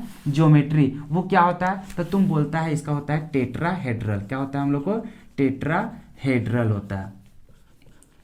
अब ज्योमेट्री तुम्हारा टेट्राहेड्रल होता है। अब देखो अगर तुम्हारा लोन पेयर नहीं है तब तुम्हारा जो शेप बनता है, जो तुम्हारा शेप बनता है वो भी कैसा बनता है, टेट्राहेड्रल बनता है। तो अभी देखो इसके पास किसी तरह का कोई लोन पेयर था ही नहीं तो टेट्राहेड्रल। और टेट्राहेड्रल का जो स्ट्रक्चर्स होता है वो कैसा होता है, तो तुम जानते हैं एक ऐसे होता है, बाकी तुम्हारा क्या होता है, इस तरह से होता है। तो इस तरह का स्ट्रक्चर्स तुम छाप दो तो सेम जैसे यहाँ पे छापा हुआ वो सिर्फ और सिर्फ सही है यहाँ पे। ठीक है, हम जान रहे थे कि इसका स्ट्रक्चर ऐसा ही होता है, इसी चलते हम पहले ही इसी तरह का बना दिए। लेकिन तुम्हें अगर नहीं पता है कि उसका स्ट्रक्चर कैसा बनेगा तो 3 प्रोसेस जानना है। सबसे पहले स्टेरिक नंबर निकाल लेना है, उसका हाइब्रिडाइजेशन जानना है, और कौन सा हाइब्रिडाइजेशन का क्या उसका ज्योमेट्री होता है, उस सारा चीज़ तुमको याद होना चाहिए। अब ये सब कैसे याद होगा, तो इसके लिए एक वीडियो पहले ही हम बना चुके हैं, और नहीं तो एक बार फिर से तुम लोग को बता देंगे जब हम फिर से पी ब्लॉक एलिमेंट्स के बारे में वहाँ पे चर्चा करेंगे उस समय, कि कैसे हम लोग स्ट्रक्चर्स को सही मायने में बना सकते हैं। ठीक है, हालांकि तुम तो यहाँ पे केमिकल बॉन्डिंग जरूर पढ़ा होगा क्लास 11th में, तो थोड़ा मोड़ा आइडिया लग रहा होगा। ठीक है, चलो, और अगर अभी भी परेशानी है तो नीचे जरूर कमेंट करके मुझे बताना कि तुम्हें क्या स्ट्रक्चर्स बनाने में अभी भी प्रॉब्लम हो रही है कि हो जाता है तुमसे। अगर प्रॉब्लम हो रही होगी तो बताना, छुपाना मत, क्योंकि अगले वीडियो में ये सारा चीज़ तुम लोग को बता दिया जाएगा। अब चलो समझ में आ गया, इसका स्ट्रक्चर्स ऐसा ही बनेगा। चलो अब हम लोग बात करते हैं इसका स्ट्रक्चर्स H3PO3 का। अब इसका कैसे बनेगा, फास्फोरस अभी भी देख रहा है इसके पास कैसा है, 5 गो यहाँ पे जान ही रहा है कि इसका क्या होगा, इस तरह से होगा इलेक्ट्रॉन। अब इसके पास क्या होगा, ऑक्सीजन दिखा तो ये क्या करेगा, डबल बॉन्ड बना लेगा।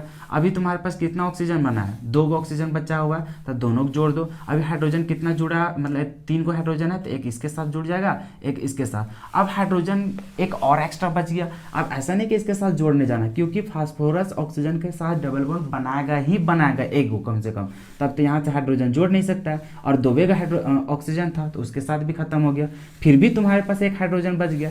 तब लास्ट में क्या करेगा, सेंट्रल एटम जो रहता है उसी के साथ तुम्हारा क्या हो जाता है, हाइड्रोजन बॉन्ड बना लेता है। अभी फिर इसका देखो तो हाइब्रिडाइजेशन ये सब निकाल के देखो तो फिर इसका क्या निकलेगा, टेट्राहेड्रल। और टेट्राहेड्रल तो इसी तरह से उसका फिर से स्ट्रक्चर्स बनेगा। कोई दिक्कत, चलो अब बात करते हैं ब्रो PCl5। अब PCl5 का कैसे करेंगे भैया, तो PCl5 का स्ट्रक्चर्स तुम देखने जाओगे तो इसका स्ट्रक्चर्स इस तरह से बनेगा। यहाँ पे 1 2 3 4 1 5। हम लोग जानते हैं कि फास्फोरस पास कितना रहता है, हम लोग को इलेक्ट्रॉन 5 होता है। ठीक है, अब 5 इलेक्ट्रॉन होता है। अभी देखो क्लोरीन है तुम्हारे पास, क्या है, क्लोरीन। और क्लोरीन कितना बनाता है, एक ही बॉन्ड बनाता है। तो हम लोग इससे भी तुम्हारा क्लोरीन बना लेगा, इससे भी तुम्हारा क्लोरीन बना लेगा, इससे भी तुम्हारा क्लोरीन बना लेगा, इससे भी तुम्हारा क्लोरीन बना लेगा, और इससे भी तुम्हारा क्या बना लेगा, क्लोरीन। अब देखो इस तरह से तुम भी बना लेगा बॉन्ड। अब बॉन्ड बनाने के बाद क्या करेगा, तुम अस्टेरिक नंबर निकालने जाएगा। अस्टेरिक नंबर निकालेगा, देखो कितना है, 5 को तुम्हारा सिग्मा बॉन्ड है। अब यहाँ लोन पेयर तो था ही नहीं। अब यहाँ पे देखो तुम हाइब्रिडाइजेशन निकालने जाएगा, तो हाइब्रिडाइजेशन क्या हो जाएगा, तो sp3d हो जाएगा। क्या हो जाएगा, sp3d। अब sp3d होगा तो इसका अगर ज्योमेट्री का बात करेंगे, किसका बात करेंगे, ज्योमेट्री का, तो ज्योमेट्री जो इसका होता है वो क्या होता है, ट्रायगोनल बाय पिरामिडल। क्या होता है, ट्रायगोनल बाय पिरामिडल होता है। ट्रायगोनल बाय पिरामिडल, जिसको हम लोग क्या बोलते हैं, टीबीपी बोलते हैं, ट्रायगोनल बाय पिरामिडल।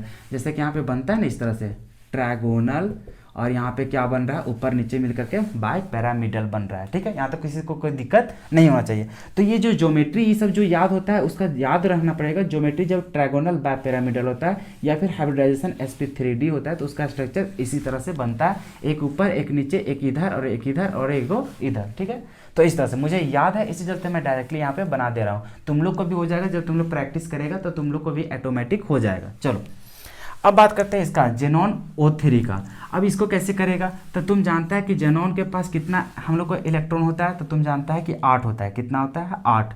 ठीक है, तो 8 होता है तो तुम इस तरह से दिखाएगा 2 4 6 और इधर कितना हो जाएगा, 8। इस तरह से हो जाएगा। अभी ऑक्सीजन है तो ऑक्सीजन कितना बॉन्ड बनाता है, 2 तो इसके साथ बना दो ऑक्सीजन ऑक्सीजन, और यहाँ पे क्या हो जाएगा, ऑक्सीजन, और एक तुम्हारा क्या बच जाएगा, लोन पेयर। अब लोन पेयर हो जाएगा तो इसको इसी तरह से छोड़ देना, या तो फिर तुम इस तरह से कर दो। ठीक है, अब हम लोग जानते हैं इसका अस्टेरिक नंबर निकालने जाओ। क्या चीज़, अस्टेरिक नंबर।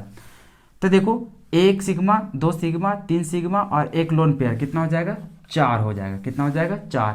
और अभी देखो अस्टेरिक नंबर 4 आ गया तो इसका हाइब्रिडाइजेशन तुम निकालने जाओगे तो क्या निकल जाएगा, तो sp3। और sp3 का स्ट्रक्चर जो बनता है वो कैसा बनता है, हम लोग को टेट्राहेड्रल, और टेट्राहेड्रल का इसी तरह से स्ट्रक्चर्स बनता है। तो चलो बना दो, इसी तरह से सेम बनेगा। अब बात करते हैं इसका, किसका, ई नंबर का। तो इसका कैसे करेगा, तो फिर यहाँ पे है तुम्हारा जेनॉन, और जेनॉन है तो इसका कैसे करेगा, तो फिर उसी तरह से 4 गो है और ऑक्सीजन इधर ना, 4 और 2 6, उसी तरह से बनेगा। मतलब कि 3 और एक 4 और एक यहाँ से ना। चलो इसको रफ में तुम बना करके देख लो। जैसे कि देखो अभी ऑक्सीजन है, डबल बॉन्ड बनाएगा, और जितना भी तुम्हारा क्या चाहिए यहाँ पे, फ्लोरीन, क्या चाहिए यहाँ पे, फ्लोरीन है, तो फ्लोरीन अभी बनाने जाओ तो यहाँ पे कितना हो जाएगा, 4 गो से यहाँ पे क्या करेगा तुम्हारा, फ्लोरीन जुड़ेगा। यार देखो 1 2 3 4 5 6 7 8 इसका इलेक्ट्रॉन था, 4 गो तुम्हारा फ्लोरीन बना लिया सिंगल बॉन्ड, ऑक्सीजन बना लिया डबल बॉन्ड। अभी तुम इसको गिन के देखो, सबसे पहले अस्टेरिक नंबर अगर निकालने जाओगे तो क्या निकलेगा, तो 4 गो इधर से सिग्मा बॉन्ड, एक 5 और यहाँ से एक गो लोन पे, तो कितना हो गया, 6 हो गया। कितना हो गया, 6। और 6 होता है अस्टेरिक नंबर। तो इसका जब हाइब्रिडाइजेशन निकालने जाएगा, क्या निकालने जाएगा, हाइब्रिडाइजेशन, तो क्या हो जाएगा, sp3d2 ये बन जाएगा। और sp3d2 का अगर यहाँ पे देखेगा कितना हो गया, 1 2, अच्छा चलो 6 हो गया ना, तो 6 हो जाता है। तो इसका जो स्ट्रक्चर्स होता है, इसका जो स्ट्रक्चर्स होता है वो हम लोग को क्या हो जाता है, ऑक्टाहेड्रल हो जाता है। कैसा होता है, ऑक्टाहेड्रल। और ऑक्टाहेड्रल का जो स्ट्रक्चर्स होता है वो किस तरह से होता है, सो सबसे पहले समझने की प्रयास करो। इसका होता है जैसे कि यहाँ पे जेनॉन हो गया, ठीक है, एक इधर होता है, एक इधर होता है, एक इधर होता है, एक इधर होता है, एक इधर होता है, एक इधर, इसको हम लोग बोलते हैं क्या चीज, ऑक्टाहेड्रल। और अगर लोन पेयर है तो ऊपर और नीचे कहीं भी तुम दिखा सकता है। तो यहाँ पे लोन पेयर दिखा दो, ठीक है, यहाँ पे इस तरह से, और यहाँ पे डबल बॉन्ड के साथ ऑक्सीजन दिखा दो। बाकी इधर सेम था, इसी चलते इधर क्या लग जाएगा तुम्हारा, फ्लोरीन और फ्लोरीन लग जाएगा। तो ये रहा तुम्हारा क्या चीज, तो ZE मतलब कि XeO F4 का यहाँ पे स्ट्रक्चर्स हो गया। तो ये तुमको सिर्फ याद रखना पड़ेगा कि अस्टेरिक नंबर क्या होता है, उसमें हाइब्रिडाइजेशन क्या होगा, और हाइब्रिडाइजेशन जब उतना रहता है तो उसके बदले में तुम्हारा स्ट्रक्चर्स किस तरह से वहाँ पे होता है। तो उसका वीडियोज एक बार हम बना रखे हैं, तो उसका फिर से देखते हैं, प्लेलिस्ट में तुम लोग को ऐड कर देंगे या फिर एक नया वीडियो बना करके तुम लोग को सिखा देंगे, ठीक है। तो ये रहा उसका स्ट्रक्चर। तो इसी तरह से सारा का स्ट्रक्चर्स बनाना था, और इतना ही करने के बाद तुम्हारा 5 नंबर आ जाता, ठीक है। अब चलो हम लोग क्वेश्चन नंबर 18 की बात करते हैं। अब देखो क्वेश्चन नंबर 18 क्या बोल रहा है। इसमें भी 2 क्वेश्चंस है, एक यहाँ पे थ्योरी पार्ट है जिसमें हम लोग डिफिनेशन वगैरह लिखना है, और दूसरा पार्ट में हम लोग को इसी से बेसिस हम लोग को न्यूमेरिकल दिया गया। क्या बोल रहा है, what is mole fraction. Mole fraction क्या है, तो तुम जानता है कि the ratio of the number of moles of one component of a solution to the total number of moles of all components in the solution is called mole fraction। क्या होता है मोल फ्रैक्शन? कि कोई भी एक component, मान के चलो सॉल्यूट और सॉल्वेंट है, ठीक है। अब हम लोग वहाँ पे देखते हैं कि कोई भी सॉल्यूशन में अगर हम लोग देखेंगे मोल फ्रैक्शन निकालना है सॉल्यूट का, तो उसको कैसे निकालेंगे? तो ऊपर मोल फ्रैक्शन ऑफ सॉल्यूट लिख देंगे और नीचे क्या हो जाएगा, सॉल्यूट और सॉल्वेंट दोनों का मोल फ्रैक्शन हो जाए, मतलब कि मोल हो जाएगा। इसका मतलब जिसका भी मोल फ्रैक्शन निकालना है तो उसका मोल ऊपर और नीचे उसमें जितने भी कंपोनेंट है सॉल्यूट सॉल्वेंट सभी का नीचे क्या करना पड़ेगा, मोल को ऐड करके उसे डिवाइड करना पड़ेगा, तो तभी हम लोग को क्या निकल जाएगा, मोल फ्रैक्शन। तो ये समझ में आ गया कि ये हम लोग का रेशियो है किसका, तो मोल का ऊपर जिसका भी निकालना है उस कंपोनेंट का, और नीचे हम लोग डिवाइड करेंगे किससे, तो टोटल नंबर ऑफ मोल्स जितने भी हम लोग को कंपोनेंट होंगे, ठीक है। तो ये हम लोग को डिनोटेड बाय एक्स, इसको एक्स हम लोग बोल सकते हैं, काई बोलता है, कोई चाई बोलता है, ठीक है। चलो अब ये क्या होता है, यूनिट लेस। इसमें क्यों यूनिट लेस होता है? क्योंकि ऊपर भी क्या होता है मोल और नीचे भी होता है मोल, और यूनिट दोनों जगह क्या हो जाएगा, कट जाएगा, कट जाएगा तुम्हारा कोई भी यूनिट बचेगा ही नहीं। तो यही हो गया मोल फ्रैक्शन निकालने का जो फॉर्मूला होता है, मोल ऑफ वन कंपोनेंट और नीचे क्या हो जाएगा, मोल ऑफ टोटल कंपोनेंट। खत्म कहानी। अब चलो बी नंबर का इसका जो न्यूमेरिकल है उसको सॉल्व करते हैं। अब देखो क्वेश्चन नंबर जो बी है वो क्या बोल रहा है, what is the mole fraction of glucose in 10% W/W glucose solution. तो हम लोग को सिर्फ और सिर्फ यहाँ पे मास परसेंटेज दिया है, W/W मतलब मास परसेंटेज, और हम लोग को यहाँ पे गिवन डाटा है जो कि हम लोग चुरा सकते हैं। क्या चीज़? तो हम लोग जानते हैं ये जो 10 होता है वो हम लोग को वेट होता है, ये परसेंटेज हम लोग को क्या हो जाता है उसका नीचे वेट, ठीक है। अब ये जो मास परसेंटेज होता है इससे हम लोग को क्या हो जाता है, सो देखो, तो यहाँ से हम लोग पता कर सकते हैं कि जो वेट ऑफ सॉल्यूट होगा, क्या चीज़, वेट ऑफ जो सॉल्यूट होगा वो कितना हो जाएगा, तो 10 ग्राम हो जाएगा क्योंकि वेट में है। और यहाँ से फिर पता चल रहा है कि वेट ऑफ जो सॉल्यूशन होगा, क्या चीज़, वेट ऑफ जो सॉल्यूशन होगा वो कितना हो जाएगा, यहाँ से 100 ग्राम हो जाएगा, ठीक है। तब वही चीज़ हम लोग को बताता है क्या चीज़, मास परसेंटेज, ठीक है। अब हम लोग को पूछा क्या है, तो हम लोग को पूछा मोल फ्रैक्शन किसका, ग्लूकोज का। किसका पूछा है, मास परसेंटेज मतलब कि मोल फ्रैक्शन ऑफ ग्लूकोज। तो हम लोग यहाँ पे चलेंगे तो मोल फ्रैक्शन में, और इसको शॉर्ट में हम लोग इस तरह से दिखा सकते हैं, क्या चीज़, तो काई। अब देखो मोल फ्रैक्शन यहाँ पे सॉल्यूट है और सॉल्यूशन को वहाँ पे कुछ हम लोग को पता नहीं है। अब देखो सॉल्यूशन यहाँ पे हम लोग को क्या है, ग्लूकोज, तो ग्लूकोज के लिए क्या लिखेंगे, C6H12O6, ये चीज़ हो गया। इसका हम लोग को निकालना है तो क्या लिखेगा यहाँ पे, नंबर ऑफ मोल्स भी उसी का चाहिए, तो यहाँ पे इसी का C6H12 और यहाँ पे क्या हो जाएगा O6, और नीचे हम लोग को क्या हो जाएगा, तो टोटल नंबर ऑफ मोल्स क्या हो जाएगा, नीचे टोटल नंबर ऑफ मोल्स हम लोग को यहाँ पे करना पड़ेगा। अब देखो यहाँ पे ग्लूकोज का सॉल्यूशन है, तो ग्लूकोज का सॉल्यूशन है तो यहाँ पे किसी तरह का हम लोग को पता है क्या कि किसका वहाँ पे है, सो तो नहीं पता है। सॉल्वेंट हम लोग को पता नहीं है, सिर्फ सॉल्यूट का पता चल गया। तो अगर हम लोग को सॉल्वेंट यहाँ पे नहीं पता रहता तो तुम्हें खुद पता चलना मतलब कि पता करना पड़ेगा कि हमेशा तुम्हारा क्या होता है, यूनिवर्सल जो सॉल्वेंट होता है वो तुम्हारा क्या होता है, वाटर होता है। तो इस केस में तुम्हारा वाटर ये सब का कोई चर्चा नहीं किया, तो खुद तुम समझ जाओ कि वहाँ पे सॉल्वेंट क्या होगा, वाटर होगा, ठीक है। तो यहाँ पे हम लोग मान के चलेंगे कि नंबर ऑफ मोल्स जो लिखेंगे वो C6H12 और O6, और प्लस में यहाँ पे क्या हो जाएगा, नंबर ऑफ मोल्स ऑफ यहाँ पे क्या हो जाएगा, तुम्हारा वाटर हो जाएगा। यहाँ तक किसी को कोई दिक्कत नहीं। अब यहाँ पे देखो मोल भी किसी का नहीं दिया है, तो इसको एक स्टेप और यहाँ पे तोड़ सकता है, क्या चीज़।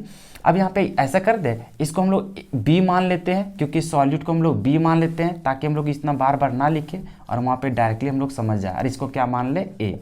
और तुमको यहाँ पे बता देते हैं कि हम लोग जो Na होगा वो हम लोग को क्या है, H2O है, और जो तुम्हारा Nb है वो Nb तुम्हारा क्या है, तो C6H12O6 जो कि तुम्हारा क्या है, ग्लूकोज है। यहाँ तक समझ में आ गया। चलो अब यहाँ से देखो मोल निकालने का फॉर्मूला तुम जानता है, क्या जानता है कि वेट जानता है, वेट ऑफ सॉल्यूट, और इसके में क्या हो जाएगा, मोलिक्यूलर वेट ऑफ किसका हो जाएगा, तो सॉल्यूट हो जाएगा, और डिवाइड कर देगा, और नीचे किसका, फिर उसी तरह से वेट ऑफ किसका, सॉल्यूट का, और बटा में यहाँ पे क्या हो जाएगा, मोलिक्यूलर वेट ऑफ सॉल्यूट हो जाएगा, और यहाँ से प्लस, और यहाँ से फिर जान रहा है कि क्या हो जाएगा, वेट ऑफ सॉल्वेंट हो जाएगा, नीचे क्या हो जाएगा, मोलिक्यूलर वेट ऑफ सॉल्वेंट हो जाएगा। इस तरह से हो जाएगा।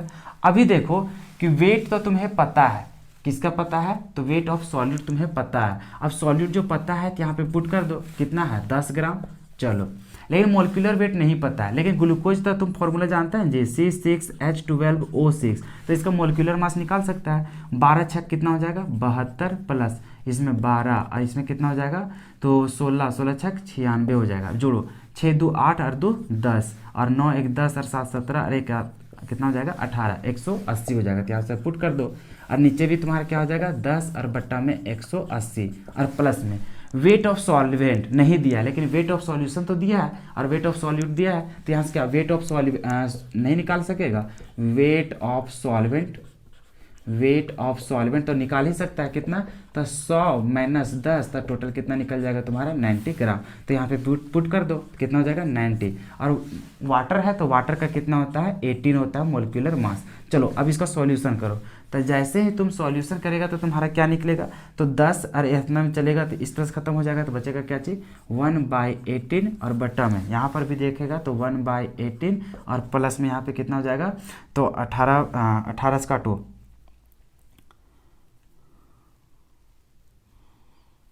तो 18 पचे कितना हो जाएगा 90 हो जाएगा। कितना हो जाएगा 18 पचे 90, ठीक है। अब यहाँ से कैलकुलेट करो तो कितना हो जाएगा, तो यहाँ पे तुम चलोगे तो कितना हो जाएगा 90 1 91 हो जाता ना, क्योंकि 18 18 तो यहाँ भी था 18 वहाँ भी था, क्या काटने गए फालतू का, कोई फ़ायदा ही नहीं हुआ। तो चलो 18 18 हो जाएगा यहाँ से और वहाँ से क्या हो जाएगा 18 18, तो यहाँ पे कितना हो जाएगा 90 हो जाएगा ना इस तरह से, और यहाँ से 18। अब इसको पूरा करेगा तो तुम्हारे यहाँ कितना हो जाएगा, तो 1/18 और गुना ऊपर कितना हो जाएगा 18 और नीचे कितना हो जाएगा 91 हो जाएगा। इसको कैलकुलेट करके कितना हो जाएगा 18 से 18 खत्म, तो 1/91। इसको डिवाइड करके जो भी आंसर आएगा वही तुम्हारा क्या आ जाएगा, मोल फ्रैक्शन निकल जाएगा। किसका, हम लोग उसका किसका निकल जाएगा, ग्लूकोज का। चलो उसको डिवाइड कर दो, डिवाइड करने के बाद कितना आता है, तो इसका जब डिवाइड करेगा तो कितना हो जाएगा, यहाँ पे 0.011 आता है ना, हाँ 0.011 इतना आ जाएगा। और इसका कोई यूनिट नहीं होता तो इतना ही हो जाएगा उसका मोल फ्रैक्शन। तो समझ में आ गया। तो हम लोग स्टार्ट किए यहाँ से, ठीक है। तो यहाँ से हम लोग को लिखेंगे, यहाँ से क्या चाहिए गिवन, तो यहाँ से लिखना, फिर यहाँ से लिखना स्टार्ट करना, फिर वहाँ तक हम लोग को फाइनल आंसर आ गया। तो ये था तुम्हारा क्या चाहिए क्वेश्चन नंबर 18 का बी। अब चलते हैं हम लोग सबसे लास्ट क्वेश्चन में, क्वेश्चन नंबर 19। अब देखो लास्ट क्वेश्चन क्या है, identify P, Q, R, S and T in the following reactions. यहाँ पे देखो P है, Q है, R है, S है, T है। तो वहाँ पे हम लोग को प्रोडक्ट जो बनेगा उसको हम लोग को फाइंड आउट करना है। तो तुम जान रहे यहाँ पे क्या है तुम्हारा कार्बोक्सिलिक एसिड, और उसको अगर हम लोग SOCl2 के साथ अगर रिएक्शन कराते हैं तो तुम जानता है कि OH को हटा करके क्या लग जाएगा Cl। तो तुम्हारा जो प्रोडक्ट बनेगा वो कौन सा बनेगा यहाँ पे, तो तुम जानता है यहाँ पे हो जाएगा CH3 और यहाँ पे क्या हो जाएगा कार्बन डबल बॉन्ड O, और यहाँ से जो OH रहता था उसके जगह क्या लग जाएगा Cl लग जाएगा, ठीक है। अब यहाँ पे देख रहा है एसिड क्लोराइड बन गया, और उसको अगर H2PD और BaSO4 के साथ करते थे, इसी को हम लोग क्या बोलते थे रोजेनमंड रिएक्शन। क्या बोलते थे रोजेनमंड रिएक्शन। और उसमें क्या होता था, तो उसमें कुछ नहीं, ये जो यहाँ पे देख रहा है Cl को हटा करके वहाँ पे क्या आ जाता था H आ जाता था। इसका मतलब इसका जो प्रोडक्ट बनेगा वो CH3 C double bond O और यहाँ से क्या बना देगा H बना देगा। तो इसका मतलब वहाँ पे हम लोग को जो बनाता है वो एल्डिहाइड हम लोग को फॉर्मेशन कर देता है। क्या बना देता है एल्डिहाइड। अब देखो हम लोग चलते हैं किसमें बी नंबर में। बी नंबर में क्या है, जो आर को हम लोग को फाइंड आउट करना है। ये जो रिएक्शंस है यहाँ तो समझ गया रोजेनमंड है, ये जो है ये रिएक्शंस को हम लोग बोलते हैं HBZ रिएक्शंस। तुम पहले से ही पढ़ते हुए आ रहा है, ठीक है। इसी को हम लोग क्या बोलते थे HBZ रिएक्शन। और HBZ रिएक्शंस में क्या बोलता था कि जो अल्फा पोजीशन में जो कार्बन रहता था उसका जो हाइड्रोजन है उस हाइड्रोजन को हटा करके उसमें क्या लग जाता है तुम्हारा, तो वहाँ पे जो भी हाइड्रोजन ग्रुप रहता है वो चीज़ जुड़ जाता है। जैसे कि देखोगे यहाँ पे तो तुम्हारा स्ट्रक्चर इसका बनेगा कैसा बनेगा CH3 CH2 और इसको बनाएगा तो C डबल बॉन्ड O और यहाँ से OH। इस तरह से स्ट्रक्चर बन रहा है। और यहाँ पे देखो यही कार्बोक्सिलिक एसिड वाला के बगल वाला कार्बन को हम लोग क्या बोलते हैं अल्फा पोजीशन, और इसके पास हम लोग को क्या लिखेंगे इस तरह से हाइड्रोजन। अब यही हाइड्रोजन पे क्या करता है, ये इसको हटाता है और उसके जगह में जो भी यहाँ पे हाइड्रोजन ग्रुप लगा रहता है वो चीज़ यहाँ पे जाकर जुड़ जाता है। तो वहाँ पे क्या है Cl, तो यहाँ पे क्या लग जाएगा तुम्हारा Cl लग जाएगा, ठीक है। और यही जो रिएक्शंस होता था इसी को अल्फा पोजीशन में तुम्हारा हाइड्रोजन ग्रुप लगता था, और ऐसे कार्बोक्सिलिक एसिड को जो बनता है स्ट्रक्चर्स या फिर इस तरह का रिएक्शंस उसी को हम लोग क्या बोलते थे HBZ रिएक्शंस। अब यहाँ पे देखो क्वेश्चन नंबर जो सी है, अब क्वेश्चन नंबर सी इसको तो तुम बहुत ही पहले से जानता है, ये क्या था तुम्हारा क्लेमेंसन रिडक्शन। क्या होता था क्लेमेंसन रिडक्शन। अब ये होता क्या था कि यहाँ पे डबल बॉन्ड को तोड़ता था और दोनों तरफ से हम लोग को हाइड्रोजन हाइड्रोजन दे देता था। तो ये क्या बना देगा हम लोग को, सिंपल अल्केन बना देगा। क्या बना देगा, देखो CH3, यहाँ पे देखो कार्बन और इधर भी हाइड्रोजन उधर भी हाइड्रोजन, तो डबल बॉन्ड टूटेगा तो यहाँ पे एक हाइड्रोजन लगेगा, 2 गो, तो CH2 और यहाँ पे CH3 बन जाएगा। ठीक है, और साइड प्रोडक्ट में तुम्हारा क्या निकल जाएगा, H2O निकल जाएगा। बाकी यहाँ पे देखो T नंबर में क्या होगा, तो यहाँ पे देख रहा है कि तुम्हारा एल्डिहाइड है, एल्डिहाइड को HCN के साथ रिएक्शन करा रहा है, तब तुम्हारा क्या होगा। तब तुम जान रहा है इसका अगर स्ट्रक्चर्स को देखोगे T नंबर का, तो देखो क्या बनेगा। सबसे पहले प्रोडक्ट, पहले इसी का स्ट्रक्चर छाप लो, तो तुम्हारा क्या होगा, देखो CH3, यहाँ पे देख रहा है C डबल बॉन्ड O और H, इस तरह से इसका छाप रहे हैं स्ट्रक्चर्स।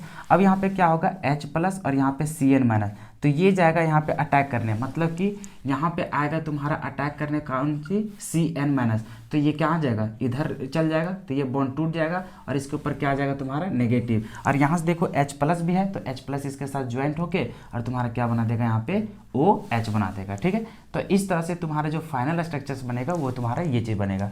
तो यहाँ से पता चल गया P क्या होगा, Q क्या होगा, R क्या होगा, S क्या होगा और T क्या होगा। तो इस तरह से यहाँ पे हम लोग का रिएक्शंस था, इसको हम लोग अच्छा तरीका से पहले ही नेमिंग रिएक्शंस में पढ़ चुके हैं, तो उम्मीद है तुम इसको बना लिया होगा। ठीक है, तो इस तरह से हम लोग टर्म 2 का जितना भी हम लोग को क्वेश्चन सेट किया था सेट 1 में, वो सारा का सारा हम लोग सॉल्यूशन कर चुके हैं, बहुत ही अच्छा एक्सप्लेनेशन के साथ। ठीक है, अब काफ़ी रात हो गया है और तुम लोग भी देख रहा होगा जल्दबाजी की वजह से थोड़ा बोलने में थोड़ा सा दिक्कत हो रही है। ठीक है, तो इसी वजह से आज लेक्चर सब लोग यहीं पे समाप्त करते हैं, और भी बहुत ज़्यादा बात करते, लेकिन समय का अभाव होने की वजह से हम लोग ज़्यादा कुछ बात नहीं कर पाएंगे। तो फिर मिलते हैं एक हम लोग धमाकेदार वीडियोज़ के साथ, और एक ही बात बोलेंगे कि वीडियो पसंद आता है दोस्त, वीडियो को पसंद यहाँ पे लाइक किया कीजिए, कमेंट किया कीजिए और दोस्तों के साथ ज़रूर शेयर कीजिए। ठीक है, तो फिर मिलते हैं हम लोग एक धमाकेदार वीडियो के साथ, तब तक के लिए जय हिंद।